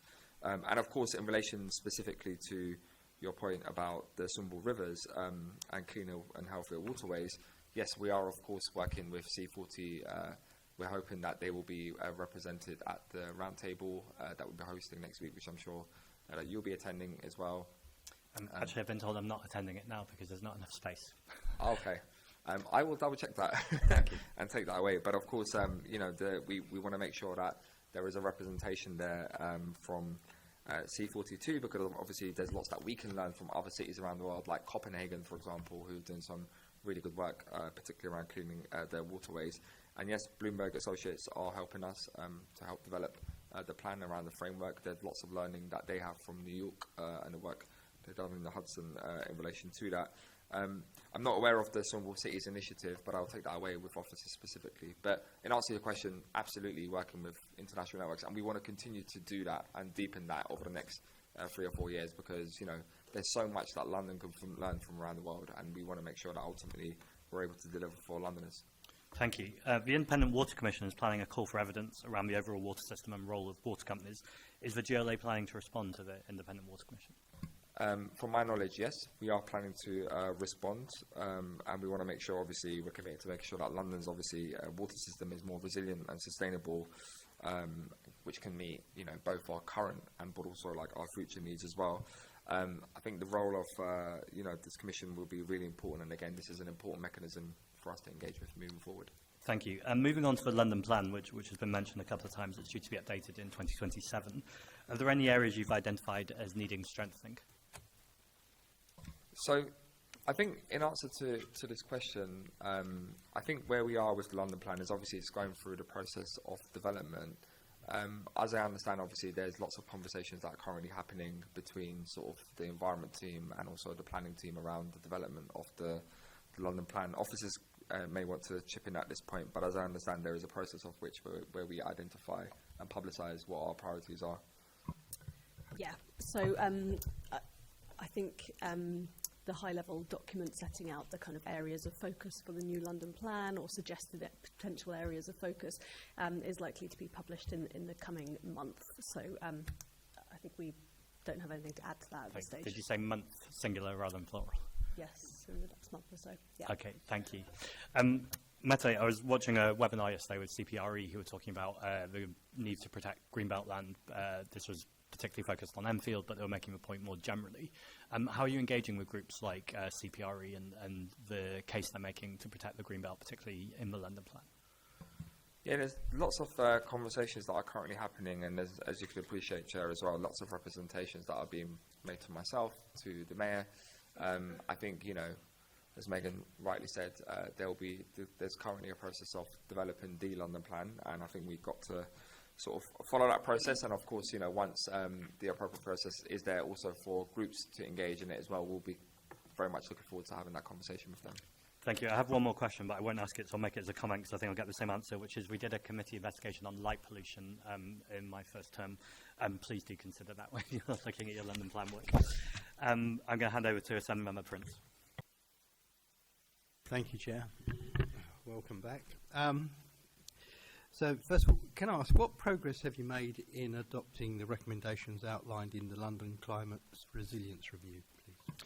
So I think, Assemblymember Prince, I think one of the things that the London Climate Resilience Review really showed us in London, but not just in London, the country. And I think, you know, I know that it's also gathered lots of international, I guess, recognition of the report, and I think it was many very groundbreaking in that sense. But one of the things that the review showed us is obviously the urgent need to take action to make sure that we make sure London is resilient. I actually think there's a lot of interlink and overlap between this and a lot of the programme of work that we're currently sort of working across to develop in the GLA. So you take the Clean and Healthy Waterways plan, right? So if you think about, you know, how do we make sure that we're both cleaning our waterways, but also making sure that London is resilient against the impacts of flood resilience, for example, particularly, and the urgent need to accelerate, for example, on how much more sustainable urban drainage systems that we need to really see across London to make sure that we're, you know, a sponge city and we're able to, you know, essentially sort of respond to some of the negative impacts of flooding and become more flood resilient.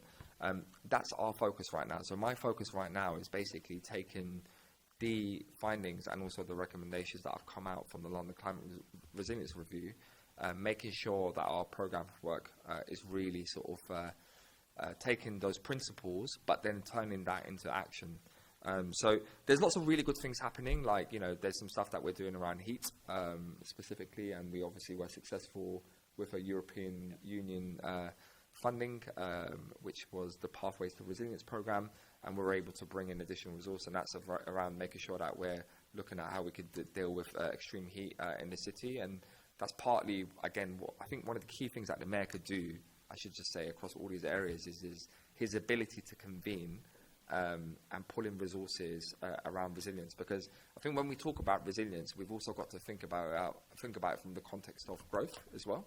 You know, one of the conversations that, you know, I've been having with government as well is thinking about, when we're talking about the growth agenda, we've got to think about, you know, actually how we make sure that we protect our high streets, our cities for the future. Because, you know, we shouldn't just see this as an expenditure. This is actually a worthwhile making investment to make sure that we're protecting our communities from the impacts of climate change. So what you can expect to see from the programme of work that will be published soon in the forthcoming months is that a lot of the principles that guide the London Climate Resilience Review is taking that and putting into actual deliverable projects that can really sort of make sure that London is more resilient to the impacts of climate change. You almost predicted my next question, actually, which was about when will that delivery plan be published? Did you want to quickly come in, and I'll come in because I think Pete wanted to come in? Yeah, sorry. Just not to labour the point, but you know, Mete's covered a lot of ground there. But I just wanted to, you know, none of the climate risks we face are new. They're the same as they have been. The sort of frequency and intensity of that we've seen as well is increasing. That's part of the reason for the review itself. But actually, lots of the recommendations build on things we were already doing. So a number of those recommendations are things we have in play already, and it's really about accelerating some of that. In addition, you know, Mete mentioned there, you know, work where we've secured with London councils money to work on that vision and that framework for delivery for London, and investment strategy too, plus work around the heat plan, which is being funded by the EU. We've now secured that. And again, work is underway with the surface water strategy with our sort of partners, so Thames Water, the EA, London councils, and others are working extremely hard on these issues already. The planning system is already working hard on this too. So I just wanted to just emphasise that, you know, we're not starting from scratch. There's a whole bunch of things that are there, and we're building out from as well. Can I just be also very clear, because I think this is really important to sort of make sure that we communicate this to the committee. What I've asked the team as we're developing sort of the programme of work, the delivery plans, essentially, is that the London Climate Resilience Review was very clear about the action that needs to be taken to protect our streets, our neighbourhoods, and our boroughs and our city from the impacts of climate change. What we don't need from the Climate Resilience Review is further strategies to think about what more we're going to do. What we need is action to really drive on resilience for London. That's what Londoners want to see. So what I mean by that is, and I've asked the team about that, is being very clear about the tangible action. So if we're talking about heat, what does that actually mean in terms of tangible projects that are going to help protect Londoners from extreme heat? If we're talking about flooding, what does that actually mean in terms of the investment that we're putting in, rather than doing further strategies to continues to talking about this issue. What we need is action, and that's what the London Climate Resilience Review was very clear about. In relation to your second question about the delivery plan, can I just check are you talking about delivery plan of the London Climate Resilience Review, or are you talking about delivery plans generally speaking? I think I'm getting a touch Yeah. of your problem there. The London Climate Resilience Review, we were promised a delivery plan, and you kind of alluded to it in your When I first came in September, wasn't it? yeah. Yeah, I So think what we'd spoke are we about going to there, get? and I Well, know. basically, are we going to get one? I think is the first question. So what we will do, and I'll let sort of Pete and Megan come in on this. I just want to make sure that I've got it right. I think when we spoke about this in September, when I first came to the committee was very interested in sort of having an update on how we can provide regular update around sort of the actions of the London Climate Resilience Review. We did have a back and forth around that. I can't remember exactly where we landed. I don't know if you've got... I think I do. I can't remember the exact date, but we committed to come back annually. So I think it's in late summer, I think, something like that. Yeah. We would produce an update in terms of progress against the review. Which makes sense, because that's exactly when it was published as well, right? So, yeah. So we're talking. When did you?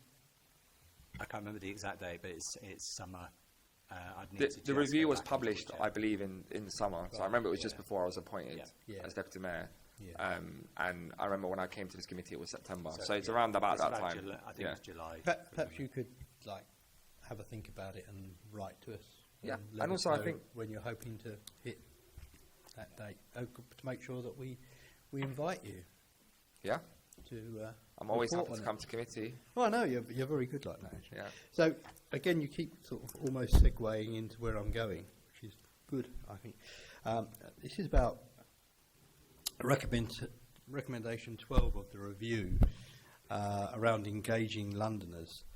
And the Mayor's response to Emma Howard highlighted research into barriers and facilitators to engaging with young Londoners in social action and develop a system map for London. To be fair to you, I've got personal experience of you engaging with young Londoners, which is great. But there was supposed to be a review, a look at that. Do you know if that research has been done, and what does it show? I'm not aware of the specific research. What I'm very interested in, and we spoke about this at the committee before, is the role that young Londoners can have in helping shape climate action in our city, but actually making sure we're not just having talk shops, but actually tangible conversations around policy development and delivery for Londoners. So what I want to see happen, Assemblymember Prince, is when we are talking about, for example, what we're doing around greening, like in the previous topic, when we're talking about the Green Roots Fund, is making sure that young people actually have a role in really shaping that. There's also the opportunity around London Climate Action Week, which is going to be on the 23rd, the week commencing off the 23rd of June. Both myself and the Mayor is very clear that we want to be very ambitious for London Climate Action Week, partly because this year is a big year with COP30. I think, COP's really got to deliver this year. Otherwise, it brings into lots of questions around sort of the credibility around COP, particularly sort of the disappointment from last year's COP in Azerbaijan. But also we've got the C40 World Mayors Summit 2 ahead of COP30. The reason why I mentioned all those things, I think there's a huge opportunity for us to think about London Climate Action Week and a big moment for young Londoners. I've spent a lot of my time speaking to a lot of young Londoners during my time as Deputy Mayor, but what I would like to see is a sort of almost like a big summit of young people really helping shape and drive the action we're taking on climate action. And how I would want that to work is, rather than having a room full of young people essentially just, talking about lots of different things, I really want GLA officials to really sort of set the framework around that summit in a way that's going to be helpful to really deliver on what they're talking about, so that we can actually go back to them and have the face to look back to them and say, hey, do you remember that conversation that we were having in that room? Here is what policy development it has led to, rather than sort of just having a talk shop that doesn't lead to anything. So I think there's a lot of work that we need. I think what we need to do, and more broadly to answer your question, and I think that's one of the things that the review was alluding to, is we need to normalise, through any policy development, not just in environment, across the whole GLA, or in policy making more generally, is we need to normalise consulting and engaging with young people lots of young people, all of the different groups who are less likely to engage in politics. And, you know, that's one of the challenges that we all have in positions of power. Assemblymember Prince, just to add to that, I'd be happy to write with the details, but this is one of those recommendations we're already active in this space. So London Resilience already engage with communities around London around climate adaptation and other issues. They've been, you know, very active in that space, and we've been using that as a way to engage on some of the climate risks we face. So we're happy to give you some more details on exactly what that team has been doing. Okay, and obviously we'll be keeping a close eye on what happens at St Joseph's Primary School and the initiatives that you suggested there. And Yeah, we need to follow up. hopefully some funding for them. Deputy Mayor. Well, I can't promise funding, but of course, you know, it's for the school to... I'm teasing you. Yeah, okay. Well, I'll hold you to it. I mean, it would be great if you can actually write on behalf of the school to set out what your expectations for the school are, and I can make sure that I engage and we respond to that. Yeah. There we go. Good. So a couple more technical questions for you, which I know you love. In relation to recommendation 31 of the LCRR, can you outline what sorts of behavioural changes you would like to see with regards to water usage? Water usage. Sorry, I need to actually have a look at the specific recommendation that you're referring to. Sorry. I'm just trying to find it as well, forgive me. But Other question, and then we can come back to it. I mean, I can if it's is Yeah, it just yeah, about water usage? Yeah, well, basically, I'm just asking the Deputy Mayor what sort of advice he would give to Londoners in relation to water usage and how we can do it better. Really. Look, I think we all have a role to play in tackling the climate crisis. We obviously do live on an emergency, and partly the reason why you know we are where we are now, with you know in many ways with the sort of the climate emergency that we face, is partly because you know we've lived and you know like in many ways you know like the economy, the way it's geared up, has sort of geared people, you know, it's raised levels of consumptions. Energy use is very high in many ways. Obviously, we know there's big issues around water as well. I think we all have a role to play, but I think what I'm very interested in, Assemblymember Prince, is actually, you know, how we show leadership and the role that we can play in terms of making sure that we're preparing London to reach net zero. Of course, you know, there will be loads of, and this is one of the conversations I'm always having with the team, is we're not talking at Londoners at any point. What we want to do is basically help support Londoners to make more sustainable choices. So that's about making sure that the work that we do around behaviour change, that the work we do around sort of like the right tools and advice and support that we can do around helping improving, you know, like the energy efficiency levels, their water usage, all of these things. We want this to be support rather than sort of like telling people how to go about living their lives.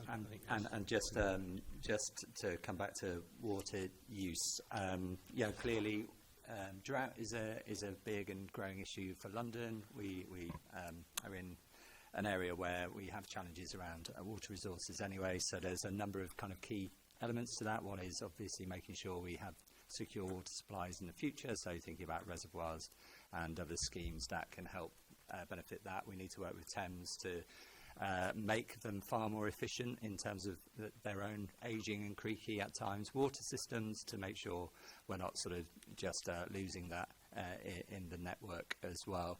And then actually at the front of that, we do need to massively reduce water use. And what's quite interesting there, I think, is if you look at the average water use in London, it's about 140. We need to get it down to about 140 litres a day. Actually, in parts of London, we're well below that already because of the types of houses we have, and we don't have, you know, lots of properties with gardens, for example. But you know, when we had the drought, what we did see was you know, particular properties in the southeast region and parts of London where water consumption went through the roof. So part of the reason we suddenly went very quickly into a drought was because that reaction to the hot weather, which is, you know, getting out the, you know, sprinkling the garden, make sure the plants don't die, you know, putting the pool out in the backyard, that sort of thing, meant a lot of water use was off the chart compared to what we've seen in the past. So there is something about targeted sort of engagement with Londoners, particularly in some areas where we've seen that sort of trend. Thames are installing a lot of smart meters in this space as well, so getting a much better and more granular understanding of this. So as we get that data over this next sort of price review period, we'll be able to push them to sort of target that messaging more where it's really needed. So, where people are really sort of overusing water in those times. I mean, two of the big issues are loss of water, and we know that, I can't remember the exact figure, Zach probably knows it off his head, around 25% of water is lost in the system. Pardon? Certain number of Olympic-sized swimming pools are lost every single day. Right. Okay, that's helpful. So that's an issue which obviously you have no control over, but clearly you have political pressure that can be applied, and whether that's happening. And the other issue, particularly in Havering, funnily enough, is around when it rains, the surface water going into the different streams and what have you, and completely overloading them. And there was talk a few years ago now of some kind of system of retarding that, of water capture and then releasing it later, so like your water butts, etc., etc. Are you doing anything on that, or are you just leaving all that to the water companies? Yeah, I mean, I'll let Pete come in in this in a sec. I mean, I think obviously there's a number of things we're doing. So part of it is around, again, partnership action, and through the London Surface Water Strategy group that obviously the Mayor established in 2021 in response to the flash floods, is really, this is part of the conversation, which is really thinking about road runoff into our waterways. And again, like when I was talking about earlier about the programme of work and the delivery plans to be sort of delivered and devised at the moment, is about thinking how some of these things cross-cut. So the work we're doing around cleaning healthy waterways, otherwise what we call as swimmable rivers, for example, in many ways, is actually about thinking about the quite obvious correlation between the work that we're doing around surface water and exactly the problem that you described, because obviously you can end up in a Paris style where you can clean the rivers, but then obviously the minute it rains and then the water, just like all the road runoff goes back in, it will just end up sort of polluting the waterways and the streams again. So this has to be a sort of a very multi-layered, comprehensive plan that the team is currently working on. So as we are developing also the programme of work, and with the sites that we're going to be looking at specifically targeting in this mayoral term, because again, what I'm very clear is about the Clean and Healthy Waterways plan is it can't just be a plan for the next 10 years. What it needs to be is a plan that sets out what we can do for London and for get the agencies and the partners to move, but then also key deliverable, tangible actions in this mayoral term. So is it, for example, identifying specific sites where we're going to get action across our partners and obviously our investment? Is it thinking about, for example, the access point and creating the right footpaths alongside the waterways so we create much more pleasant neighbourhoods and vibrant neighbourhoods? And that's where, again, there's a quite obvious interlink with the Green Routes Fund, because the Green Routes Fund can actually fund some of the work along the footpaths, along the waterways. Is it, for example, looking at much more like technological, nature-based solutions for how we clean our waterways? But then also there's a huge role for the Mayor to play in making sure that we're convening some of our partners like TfL, agencies like, companies like Thames Water, for example, and saying, we know we need to really accelerate our ambition on SUDS delivery in London. And then actually, then there's a question of how do you take that and raise the money from that and actually allocate the resource on that from the learnings of what we're getting from the Surface Water Strategy Group. Because the London Surface Water Strategy Group has been doing some incredible work and really thinking about particularly some of the mapping and what do we call is it the segmentation? The catchments. The catchments, there we go. The catchment areas. And the purpose of the catchment areas is like most of these things that we're talking about don't recognise borders in boroughs, right? So like water doesn't be like, I'm stopping off at Havering, I'm not going through to Redbridge, therefore I'm not working with Redbridge Council, for example. It's got... So that's why, it's really important that these catchment areas really drive that partnership too. So any of the resources that we are allocating through both our programme of work, but also what we're able to get through Thames Water or what we're able to get through TfL and others, or like the Environment Agency, is really helped informed by the London Surface Water Strategy. So I guess what I'm saying to you is all of these things are all connected. And part of mine and Megan's role, you know, both me being as Deputy Mayor and obviously Megan's role as AD for Environment and Energy, is making sure that as we are developing these programs of delivery, that those cross-cutting principles are really running through sort of the delivery plans.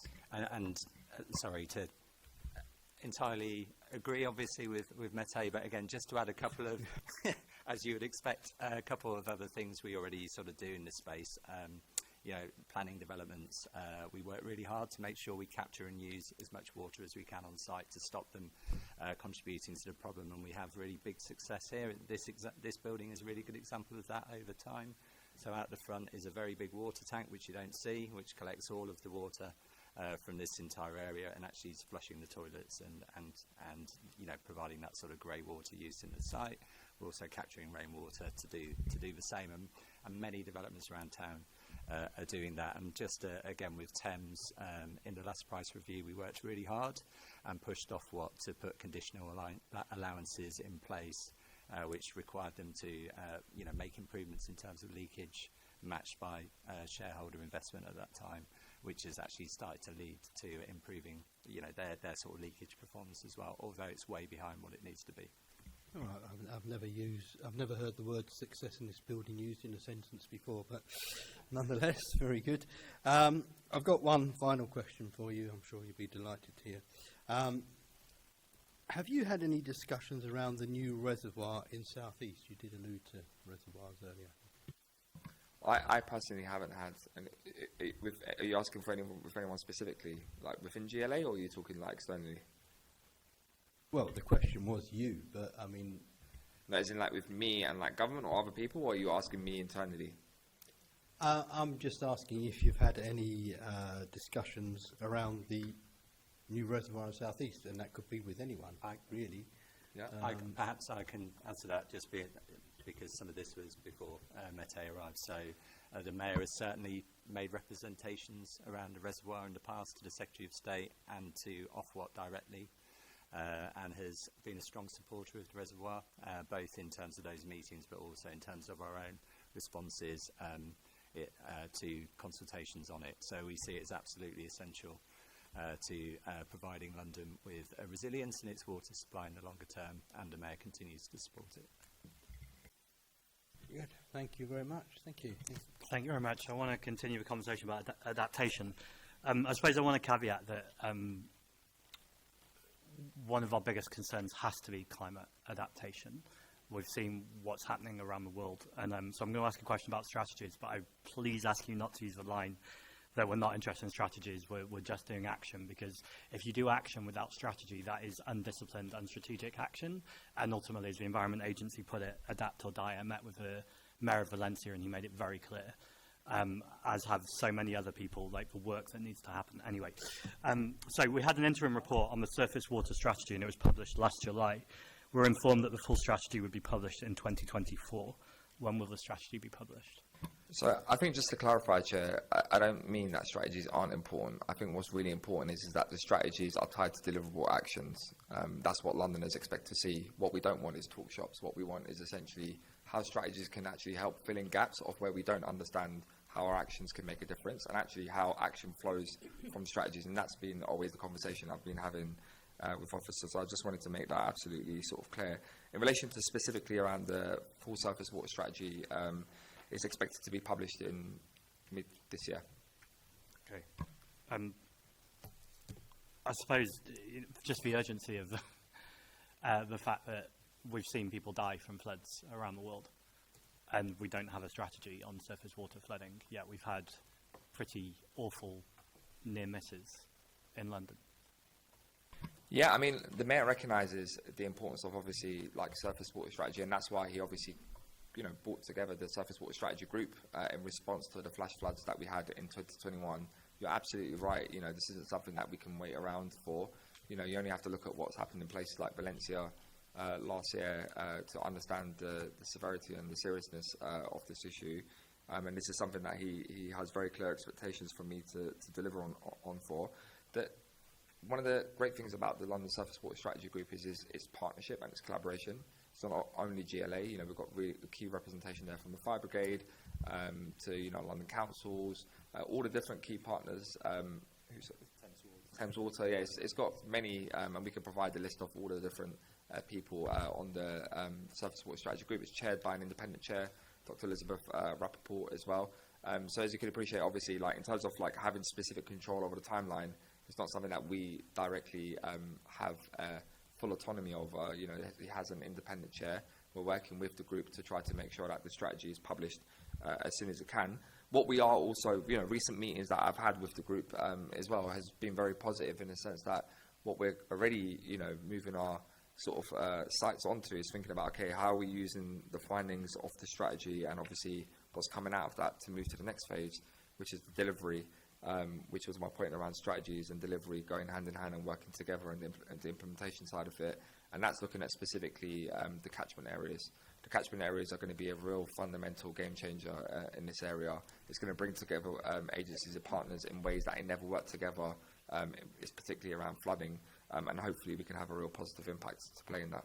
Okay, and moving on to heat, Emma Howard-Boyd's report has a really powerful bit in it, particularly around the hashtag Heat Strike campaign from the trade unions around protecting workers. And again, points to something you've mentioned a few times about equity. Is going to be what is the process for developing the strategic London-wide plan for heat? So Pete may want to come in on this more specifically because I know he's working much more closer to it. But I spoke about the Pathway to Resilience. So it's part of the Pathways to Resilience project, which is funded up until April 2026. What we don't want to do there is repeat work that, as you've rightly pointed out, has been underway for some time. So we're focusing in areas where there is an absence of a sort of joined up strategic coherent plan for the entirety of London. So heat is a big focus of that particular work stream. So it'll be taken forward there. Again, work has sort of started with different organisations to discuss some of the issues. But we don't want to just focus on that strategy work. We're also thinking about what we can do in the meantime through the programmes of work, which are shortly to sort of come out to sit alongside that sort of strategic thinking, if you like, of that plan, setting out who needs to do what the issues are, what we need, but also what is it we can sort of catalyse and do. So, for example, how can we use our retrofit programmes to do more on adaptation and test solutions is one of the things we're thinking about. There's also some key recommendations that have come out of the exercise Helios, isn't there? Yeah. And how that sort of feeds into sort of the London Resilience Unit as well, which is annually reviewed. And there's specific tasks that are set out to the Environment and Energy team, which is partly for the Mayor to produce a heat plan for London, to convene shareholders representing diverse sectors. So there is a lot of work that is happening in this area. What is very positive, as Pete was talking about with the funding that we got, the European funding, is our ability to, again, draw in extra resource to be able to think about how we develop the heat plan. Can I just ask, this is probably for Pete, but feel free, Mette, like about data. So in terms of, do we know, for instance, how many residential buildings are sun-facing or south-facing and could be under threat of excess heat and offices and things like that? And then on top of that, is there any intersectional data around which communities are worse facing? That's a really good question. So the second part of that is qualified, yes, in terms of we have the climate vulnerability mapping, which sets out then particular climate risks, so flooding, it touches on heat, touches on access to green space as well, and air quality too, but also maps against that sort of other vulnerabilities, sort of levels of income, employment rates, these sorts of things, so we can really identify where those risks are greatest. Alongside that, we do have we have sort of databases around London's building stock. So it's a very good question about whether we could use that to really identify. I know we do for solar PV, so I think that probably could be a proxy for it. That's exactly what we could look at. Yeah, I was just going to make that point. I think there's lots of data from across the GLA that can also be useful. The other thing I was thinking about, as you was just speaking, Pete, as well, is the interlink between this and also how we, if we're thinking about like Warm Homes London and retrofitting, it's a key part of this conversation. It's a delivery mechanism for how we prepare our homes and our buildings. So, that data that needs to feed into the work we're doing around Warmer Homes London, and helping support our retrofit efforts, because ultimately that's going to be, but it's a great question. I suppose my last question is a follow-up to that as well, and it's about comms around this. So I have lots of conversations with people, as I'm sure you do too, who are worried about heat risk and things like that. They're fairly well clued up on climate change, on adaptation, all of these things. But I think there are probably lots and lots of people who are at the greatest risk who would have no idea that this is necessarily a conversation that's happening. What work are you or the Mayor going to do to reach out proactively to people who could be at risk from heat risk? Yeah, I think that's a really important question that you raised, and actually I think through this exercise, one of the questions we should be asking, working with Londoners, is what sorts of information we think will be most valuable to them. I know that we do a lot of this around some extreme weathers, for example, when it happens in London, or like around water fountains, for example, and different areas as well. So I'm sure there's lots of learning that we can get from across the GLA, but I think we should actually take that away and think about, one of the questions we should be asking is actually understanding, how do we highlight that in the best way, using both the GLA but also the Mayor's office as well. Yeah, and it is part of that work that's underway. But I think you're right. It's something that could be strengthened, and those messages can be quite complicated to deliver. When it's hot, you might want to close your windows. When it's, for example, I'm not sure a lot of people would necessarily be aware of those sorts of messages. So much I think we can do in that space, and that's part of that thinking and work around the delivery plan. Understood. Thank you. Assemblyman Mahfouz. Thanks, Chair. So moving on to energy and progress on net zero.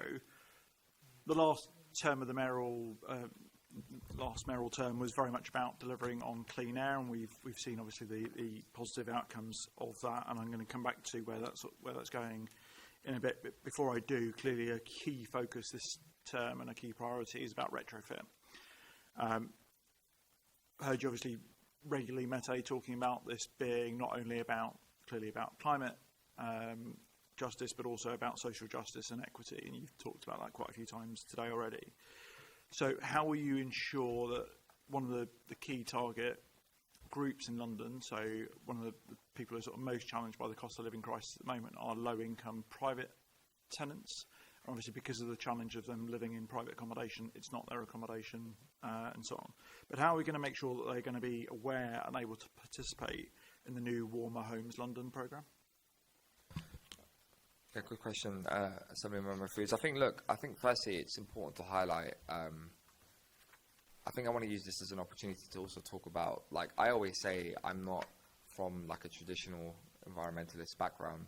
I came to care about this issue because I very quickly understood that every time something happens around the world, because we're dependent on, fossil fuels, when I go home, I see my parents open a letter and they see their energy prices go up for something that they've got no control over. So this is as much as tackling inequality as it is about actually helping support our environmental aims. And when I spoke earlier in my opening statement about, climate justice being an issue of social racial justice, this is about how we can fundamentally, the retrofit offer is about how we can fundamentally make sure that we can uplift every Londoner. And what I mean by that is really making the benefits of the green transition really tangible to working class residents in London. And what I mean by that is lowering their energy bills in a way that practically helps them with their cost of living, so that actually they could use that money to help support some of their, their family, being able to go on a dream holiday, or being able to do all the nice things that all normal families or residents would want to do, and not have to worry about energy prices. But it's also about thinking about unlocking the new jobs of tomorrow, and really about how we can accelerate our green economy. And I say that because one of the benefits that the Warmer Homes London office brings is because it brings a much more coordinated approach to thinking about strategic retrofit across our city. What that does, it sends signals to the market to say, you know what, rather than having each different councils procuring 300 homes, 200 homes, 500 homes. So if you're thinking about, there's a huge shortage right now in sort of the skills force that's needed. What we need to do is be able to signal big numbers in terms of our ambitions for London around retrofit. So what that then does, it moves the machine and it moves the market, and people getting trained and having the right adequate levels of skills to be able to take up these job offers. And that will also unlock a lot of the green transition and the benefits that come with that. The London Growth Plan obviously sets out, how it hopes to, and, I was really proud that actually the London Growth Plan had the net zero as one of its five pillars, and really, and showing that, both climate action, can go hand in hand with economic growth. But the Warmer Homes London, essentially, I think it's a game changer, and it will be specifically targeting residents in social housing tenants. So we're looking specifically at council homes. There are 2 different Warmer Homes grants that we applied for from Warmer Homes London. In the short term, what we've had to do, I spoke about the bidding wars that we had previously. What we've had to do is essentially we've led consortium bids on behalf of all London councils. So I believe 31 councils participated in the first round, and that will basically enable us to draw in more money for the whole of the city. In the long term, there's a conversation about when you're thinking about the integrated settlement, and whether you can unlock more money to have a much more strategic approach to retrofit and end the sort of the bidding wars that we currently have between our councils. So I think, look, Warmer Homes London, if I'm being totally honest, is when we talk about the green transition working for an uplift in every Londoner, Warmer Homes London is, if not the most important delivery driver of making sure that the benefits of what we talk about the green transition is really felt by Londoners who most need it. Megan? Yep. So just honing in on the question of how private tenants benefit from Warmer Homes funding. So, this is something I feel very strongly about. I'm a private tenant myself, and I used to work on PRS housing in times gone by. And obviously we face the challenge with the private rented sector that the incentives don't work in the same way as they might do for other tenures. And so what we really need to do in terms of our public policy response is ensure that we're overcoming that barrier. And so we need to drive action from private landlords, and I think there's kind of a 3-pronged approach to that. The first of which is ensuring the regulatory landscape is forcing landlords to do the right thing, and the minimum energy efficiency standards is doing that. And clearly the mayor doesn't have very many powers there, but national government can do what they can. The second thing is about, so that's the kind of stick to drive landlords to do the right thing. The carrot is the funding, and making sure that we're kind of publicising to private tenants and landlords, and using the appropriate forums to access them and kind of publicise that this money is available. But then also using Warmer Homes London as an opportunity to inform landlords about the opportunities that are available, about the kinds of projects that they should be undertaking, and the benefits that there might be to them as well as their private tenants in investing in their stock in this way. So just on that point, I know it's sort of slightly outside the remit of this committee, but clearly a number of boroughs have gone down the selective licensing scheme, which would go back to that regulatory point that you've made. Not all boroughs have, and of course the government has now moved the goalpost so that it's made it easier for boroughs to introduce that. And clearly the mayor had, clearly in parallel to what we're talking about here today, within the manifesto, pledges around improving the private sector, private rented sector, in terms of making sure that those tenants have those rights and pushing for better quality homes. How important is that in terms of making sure that we can really drive on this particular agenda and make sure that all of our homes can be well insulated? Yeah, and actually, I can see you're itching to come in. I'll come back to you in a second. But actually, when Assemblymember Roberts was talking earlier about some of these committees and the purpose of some of these internal committees, actually, I think this is probably one of the best case examples of this, because I remember like in those committees you have the opportunity to talk about, for example, if you're thinking about like fire safety regulations, and you're thinking about all the work that's going to be required to do to make sure that we are upholding the sort of the standard that we need in London, all of the works that need to take place. It's really thinking about how do you double up on those opportunities and think about how you retrofit. If you get scaffolding going up, you reduce the cost by doing both at the same time. But also if you think about all the challenges, for example, that a lot of housing services are currently facing in relation to damp and mould, these are, obvious wins for us to be able to do that. So these are the conversations these are exactly the questions that we're currently having, both asking to ourselves, but also working with London Council, who's obviously we're delivering this in partnership with, because ultimately, we want the office to be able to be I guess like a tool to accelerate and enable, to be able to I guess like, achieve multiple ambitions at once. But I don't know if you wanted to come in specifically. So that's exactly the point I was going to make. The only thing I would add is that, licensing schemes are, when I was talking before about how we communicate with private landlords, licensing schemes give us an ability to do that didn't exist before. Local authorities may not have known that had a list of private landlords and a way to contact them. And so using the established methods like that and contact lists to inform landlords of funding opportunities when they arise will be really important. So yes, I agree. Bringing the two things together is key. Sounds like a triple win there, if nothing else. Brilliant. And just going back to the point that you raised earlier, Mette, in terms of that collaborative work, that consortium that you've led, and moving away from the bidding wars, probably don't want to be talking about any wars, quite frankly, at the moment, but moving away from bidding wars to making sure that we're leading on a conversation and those negotiations with central government to secure further, additional funding, and making sure we're helping as many Londoners as possible. What difference do you feel that has made in terms of, is there a tangible amount of additionality that we've been able to receive because of the approach that we're now taking? We're not yet able to comment on specific numbers because we don't yet have that information to hand in the public domain to be able to talk about how much we've been able to raise. What I will say is it absolutely makes a big difference, because what it means is basically we're speaking as one London voice to government officials. So what you're not having is basically councils having separate conversations with DESNZ around Wolmer Homes. What it means is basically it's all being done, channeled through the Wolmer Homes London office, which is basically the partnership between the Mayor of London and London Council. So, and of course, I've been having these conversations myself with, I had this a meeting with Ed Miliband, specifically speaking about Wolmer Homes London, but also with Miata Fambula as well, who's the minister there, talking about it too. And it just makes a big difference, because even when you speak to, the ministers, for example, from their perspective, they're all hearing the same thing coming from various different stakeholders as well. So, we hope that, I think we've got to look at this as a long-term package and a long-term vision, which is, there are immediate short-term wins that we want to see to help, start the process of retrofitting, recognising some of the challenges that have happened in recent years. But actually, hopefully, in the long term, we believe that Wolmer Homes London is the right vehicle, for us to really get to where we need to, not just in the next 3 or 4 years, but actually in the 5-10 years that we need to see the difference in our city.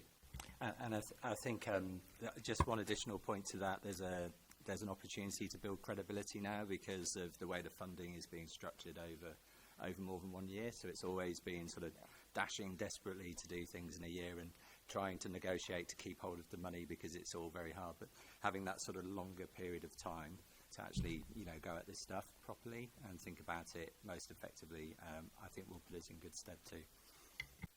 It'd be really great to get that information in terms of additionality financially, but also going back to the point that you made, Mette, about using this as a catalyst to create more green jobs within London as well. So if there's figures that we have in terms of expectation, how we're impacting on creation of those new jobs as part of this, that'd be really useful to share with the committee. And sorry, Chair, just like literally 10 seconds, but I think it's really important to make this point. The Wolmer Homes London office and offer is the best case example of where London councils can work with the Mayor of London's office, and it's very clear, tangible, deliverable for Londoners, but actually helps support boroughs as well. And actually, if you think about some of the wider stuff that we're doing across the environment and energy team unit, there's a huge role. We're constantly in conversations with London councils about how we can work together with them, and this is a similar sorts of models that we've got to really aspire to working towards. Thank you. I'm going to move on to the Community Energy Task Force. It was set up in November last year to help boost further community energy activity across the city. Phase 1 of the task force's work was completed by the end of January this year. So can you tell us a bit more about what the aims and objectives of that task force are? Yeah, community energy is something that we're very passionate about in London. I know the committee has looked at this previously when Assemblyman Cooper was the chair on community energy specifically too. But community energy is really important because, again, going back to your point around serving as a catalyst for change in the future, in many ways these are real tangible projects that can make a real difference to communities. Thinking about, something that they see, it makes a big difference to some of the community buildings. I know from experiences, some of your local theatre, it could be a local school, And actually, it's inspired us with the Greener Schools program too. The Greener Schools program very much originates from Hackney's Community Energy Fund, which delivered many schools to get solar PV on their roofs and obviously save money on their energy bills, but doing it working hand in hand with the community. And that's the difference. You know, community energy is also around, you know, it's around delivering clean, green energy, but making sure, more crucially, it's community owned and it's community asset, and the community have a huge role in part of playing that. And then there's also the additional benefits that you get around the jobs that come with it, you know, creating good local organisation and investing in local infrastructure community groups that basically essentially not just serve for the purpose of the community or energy groups, but actually can do lots of really good things in and around the community too. So it's definitely something that we're very pleased to see that, you know, the local power plan has now involved the community energy into it too, and we're very excited from London. The reason why we set up the Community Energy Task Force, working together with Community Energy London and helping support them in that, is because we know that if we want to get to essentially our net zero ambitions by 2030, we need to deliver 1,000 community energy projects by 2030. So part of the purpose of setting up the task force essentially was to try to understand, you know, we know that across lots of different boroughs in London, I think Greenwich just announced a new community energy fund. There's lots of different community energy funds now emerging across different councils. There's also the carbon offset funds as well, which some councils have not yet necessarily tapped into and used. So there's huge opportunities there. What we can do from the GLA's perspective is basically think about how do we, one, make sure that we can activate a lot of these resources and actually, you know, make sure there's good learning across best practice across the different boroughs. So there are some councils, for example, who may not even know how to, you know, like capitalise on some of their carbon offset funds and really make sure that they could deliver through the Community Energy Fund. But also, it's about making sure that when government is ready to invest into community energy as they're developing the GB Energy Bill, that London is ready with ready-made projects ready to go, so that we're able to seek investment. So part of part of what we're trying to achieve with the Community Energy Task Force is saying, okay, let's understand, you know, where are these projects that need to happen across London? You know, are we ready to get those feasibilities to get there? Two, it's thinking about, okay, what resources do we have?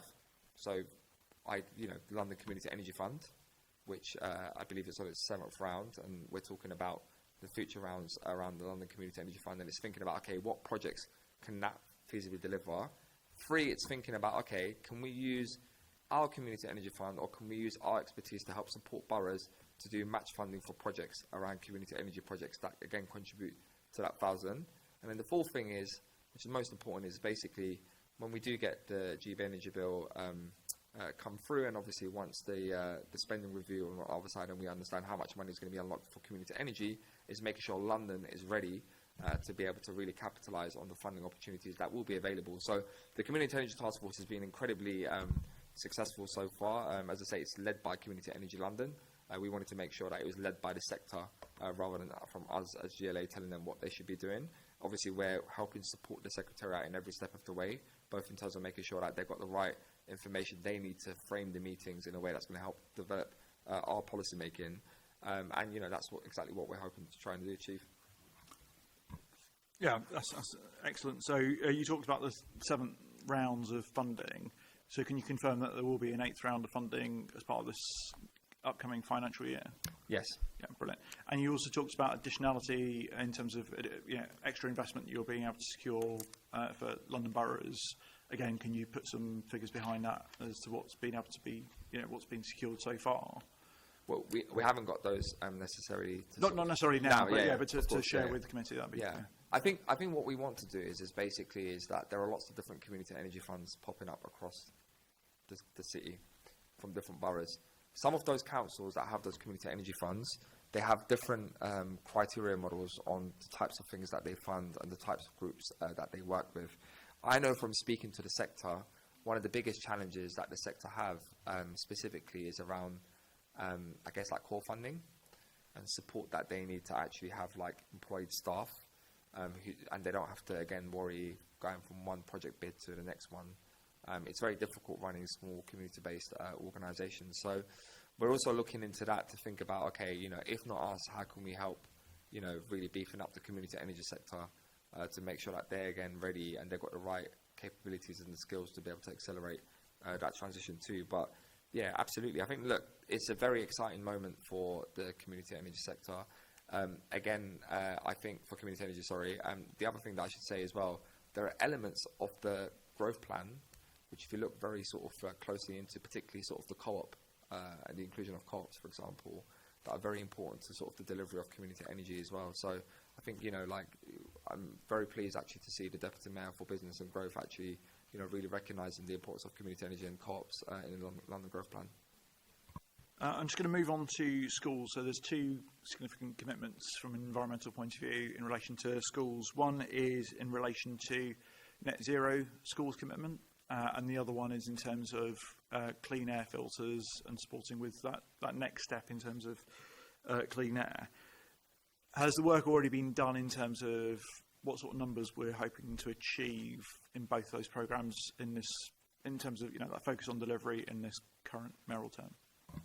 Yeah, so I should just say partly the purpose of establishing the Greener Schools brand was because the mayor has, since becoming the mayor in 2016, and I know Assemblyman McCartney has played a key role, particularly in making sure, and a vital role in making sure that we're investing heavily in our schools to make sure that we create the best environment possible for our children to go to school without having to worry about things like bad air pollution or thinking about food and all of these sorts of things. And, whether it's the investment we're making around free school meals, whether it's the latest announcement that we're doing around helping support around energy retrofit to help, put more money back into the pockets of schools so that they can invest in making sure that they deliver, the best resources for their children's education.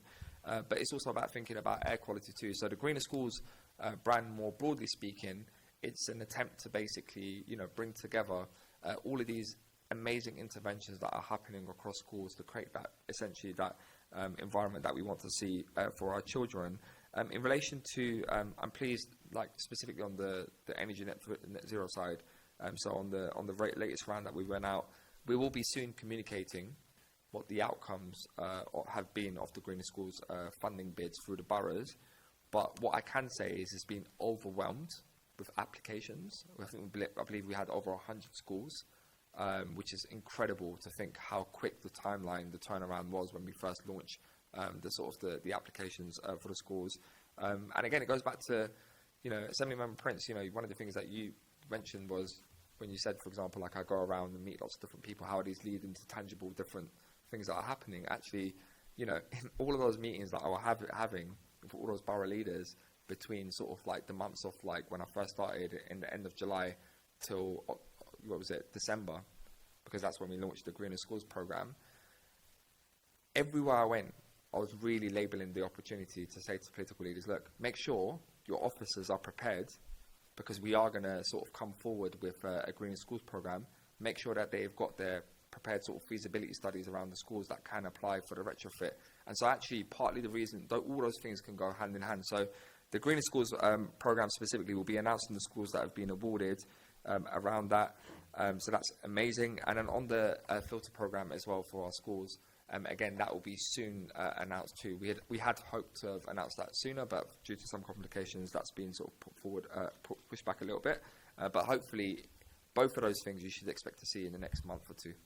And on the school filters, so the procurement process is underway for that, and once it's completed, that will start that programme with the contractor of basically installing in 200 schools. So that's 200 schools to start off with on the air filters. And in terms of the retrofit, you're not sure about the numbers just yet, because obviously, final sign-off. Yeah, we've currently got a figure in mind, but we're also exploring whether we've got additional capacity to fund more schools, given the large number of applications we've had and really good, strong quality of applications. We're trying to explore whether we could support more schools. So once we know, we'll be able to clarify that.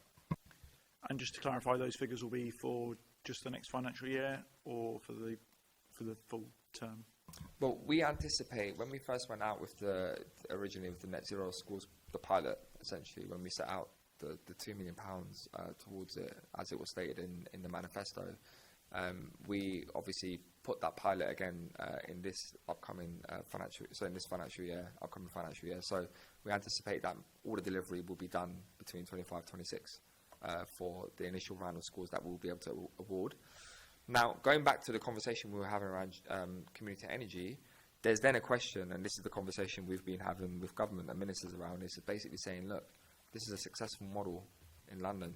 And actually, when we launched this pledge, when the Mayor launched his manifesto commitment around this, he, together with the current Secretary of State for DESNZ, for Ed Miliband, they both came to the visit, and he was also very interested to sort of see and learn from that. Actually, Assemblymember McCartney was there too.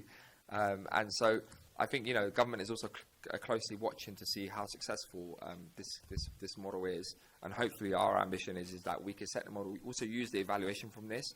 So one of the things that we are doing in the Greener Schools program is also looking at bringing in a sort of a evaluation partner who can essentially help us make sure that we've got the right levels of data and information that we can use to tell us a story, to be able to unlock more funding from government as well. And then obviously we'll have to look internally what we can do. So will you be looking to use that 8th round of Community Energy Fund to support the work of Greener Schools? So that's exactly the conversation I've been having with officers at the GLA, which is don't look at these two things as two separate projects. It's basically saying, where we've got, for example, some schools that are ready and we've got established community groups in those areas, can we be proactively actually using the Community Energy Fund to actually be able to fund more schools around community energy projects? And then just going back to the filters on schools, obviously I've got a number of schools in my area which are close to, and obviously we visited one yesterday which was very, right next to the M4. You've got a number that are obviously close to M4, the A4, the A40, big arterial roads which produce more significant traffic and congestion and pollution. In terms of the criteria for which schools you're going to be going, taking forward, how's that going to work, and is that something you can share? Yeah, that's a great question. So actually, on the filters specifically, I think that's one of the things that have been sort of taken into consideration, which is around thinking around, schools that are most affected by pollution, particularly those that are much more difficult to have interventions like school streets around. Because we know, like, for example, school streets have a huge impact on reducing tailpipe emissions. When I was in Hackney, outside our school gates, we had 51 school streets. On average, tailpipe emissions fell by 74% outside our school gates. Fantastic, brilliant. But we also knew that there were some schools that was very complicated because it was on a main, TfL road network, for example, one side of the school, and then the other side was the residential. So you have like a school street on one side, and then the other one isn't. And so how do you help protect some of those schools, for example, where it's not so obvious for the boroughs or the councils to be able to put in infrastructure like school streets? And so, that is one of the considerations that we are taking into place. And there's a whole other set of criteria as well. I don't have the full criteria list. We could send that to you. I don't know if officers have it to hand now. No. So we can definitely make that available to you. And we'll also do the same thing for the energy retrofit on schools as well. Great. And has there been anything in the first few months of this role that you feel like we need to, like if there was one key thing that you need to change in order to make sure, the first meeting that we had asked you about the reality of being able to achieve net zero given the global events. What have you picked up in that first few months of the role that says to you we need to do this differently to ensure that we are still on course to achieve that? So I think one of the biggest learnings that I've had in the past 7 months since becoming Deputy Mayor is the need to be able to bring focus into our investment and what we're able to do as GLA to help us reach the net zero ambitions. I think there's a real danger that you can almost want to have an answer to everything, and we should absolutely, and we should be working with partners, especially where we don't have powers, to try to get the right level of vision, strategy and delivery framework in place. What I'm very focused on, and this is exactly the work that I've been doing Megan and the team on, is basically making sure that as we are developing the programme of work, is making sure that it's rightly aligned with the mayoral priorities and the will of Londoners and what they want to see, and really bringing focus. And actually, rather than doing a little bit here and there, actually it's about being, where can we make the greatest impact that we could see in our city, or how does our support or, our investment in something attract more investment and can make a real big difference? So that's one of the key things that I've been learning, which is around trying to bring much more focus to our programme of work that we will be obviously publishing very soon. Thank you, Chair. Thanks. Finally, Assemblymember Prince. Thank you. first question is, how will you ensure low-income private tenants are aware and able to participate in the new Warmer Homes London programme? So the Warmer Homes London office is very much in partnership with London councils, and the reason why it's important to mention that is because actually the delivery mechanisms for how we retrofit will be through the individual boroughs and councils. So the way to think of it is the Mayor of London obviously essentially helped establish the office through funding the office, together in partnership with some of the funding and support from London councils. When we are building those essentially those consortium bids that I spoke about to Assembly Mahfouz, is that what will happen is, as we're developing that proposal of the 31 boroughs who bid together on behalf, and Warmer Homes London bid on behalf of all 31 of those. Sorry? I believe Croydon and I can't remember. Croydon and I can't remember the other council. He'll find it in a second and let us know. And so as we're developing those bids, the way that works is essentially each of those councils, all with their own respective feasibility studies and ways, will feed into London councils and will develop the bid jointly with London councils. So that's very much a process led by London councils. Now, in relation to then how that money is, the resources, once we then get the allocation from government, is dished out, that again will be based on, the government will allocate that money based on the budgets that have been proposed and obviously what they're willing to fund per borough, etc. And we will then reallocate that back to the grants. Then there's a process for how those boroughs and those councils actually engage with their specific residents. Obviously, we'll be, doing all we can to make sure that, all of the things that we spoke about making sure we're reaching London, some of the most vulnerable communities are done. But a lot of that process is led by boroughs, and I think that's the right thing to do because, as I said before, they know their communities much more closer than we do. Did you find out? Yeah, I did, and they did. So both of the boroughs who didn't participate have bidded. Bidded, is that a word? Croydon, thank you. Yeah. Croydon and Barking and Dagenham. So they've bidded separately. Yeah. Yeah. They've bid separate. So, yeah. I think that's Just to follow up to that, and that's well done, thank you. Obviously, being a consortia, do you think that will enable the boroughs to lever more money out of the government as well? Do you think that's an advantage of acting as a one? That's the hope. The hope is that we will, being a more unified London voice, it gives us more leverage by working together. We're on the table together, and we'll be able to draw. And also, what it signals to the government actually is that, we're not just going out there piece by meal, like everywhere, doing something different in London, which isn't part of a wider vision. There's actually a wider strategic vision that's set out through Warmer Homes London, working with London councils. And actually, I think it will give them the confidence to also know that they've got this big vehicle behind them working together. Thank you. There's another question for you. As you will know, of course, the Mayor has a target of 2.2 million heat pumps to be installed by 2030. Do you currently know how many heat pumps have been installed since May 2016? I'm not going to ask you that question. I'm going to give you the answer. It's not fair to ask you that question. It's only around, it's fewer than 6,000. Okay, I'll give you that bit. I can tell you, in terms of new build, there's substantially more, so about 20,000 units connected to that's heat still pumps. short of 2.2 million, isn't it? It's a lot less, but just to qualify that is that slightly. 0.1%? So, picking up on the point where we started, really, it's almost, cyclical here, almost come back to where we started. Will you have any interim targets to get there, or do we have, to use another word which seems to be more popular, a pathway as to how we're going to get to those 2.2 million? Are you talking about specifically about heat pumps or generally everything else? Heat pumps specifically. So look, I think, no, but are you talking about interim targets for heat pumps? It's like, it's one of these figures like the Mayor's 2.2 million The thing is, trees. those are pathways. £1.5 million short of that. So Yeah. this one's about heat pumps, which is 2.2 million heat Sure. pumps. We've got, let's call it 20,000, it doesn't really matter. How are we going to get to that 2.2 million? Or do we have a chart that shows us what our little stepping stones are, or There is. pathways, or whatever? There is, isn't there?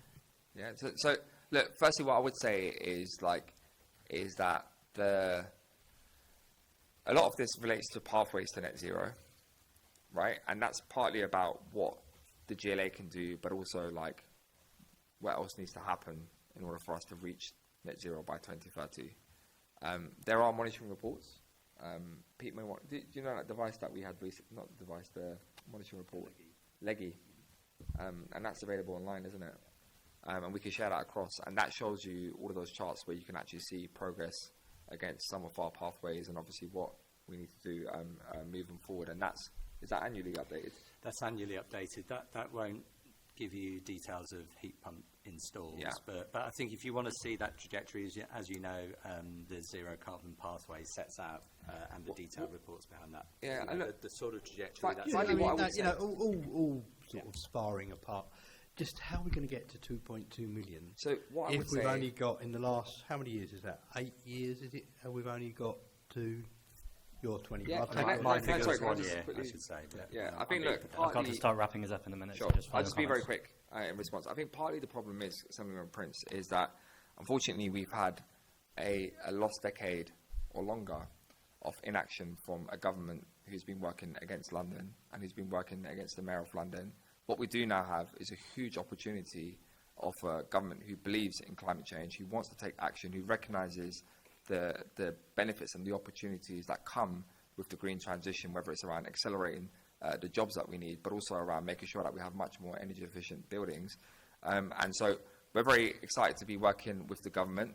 We obviously have these very ambitious targets from London. We're let down by previous governments, and we'll be hoping to work with the new government to make sure that we deliver a fairer and greener London. We shall see.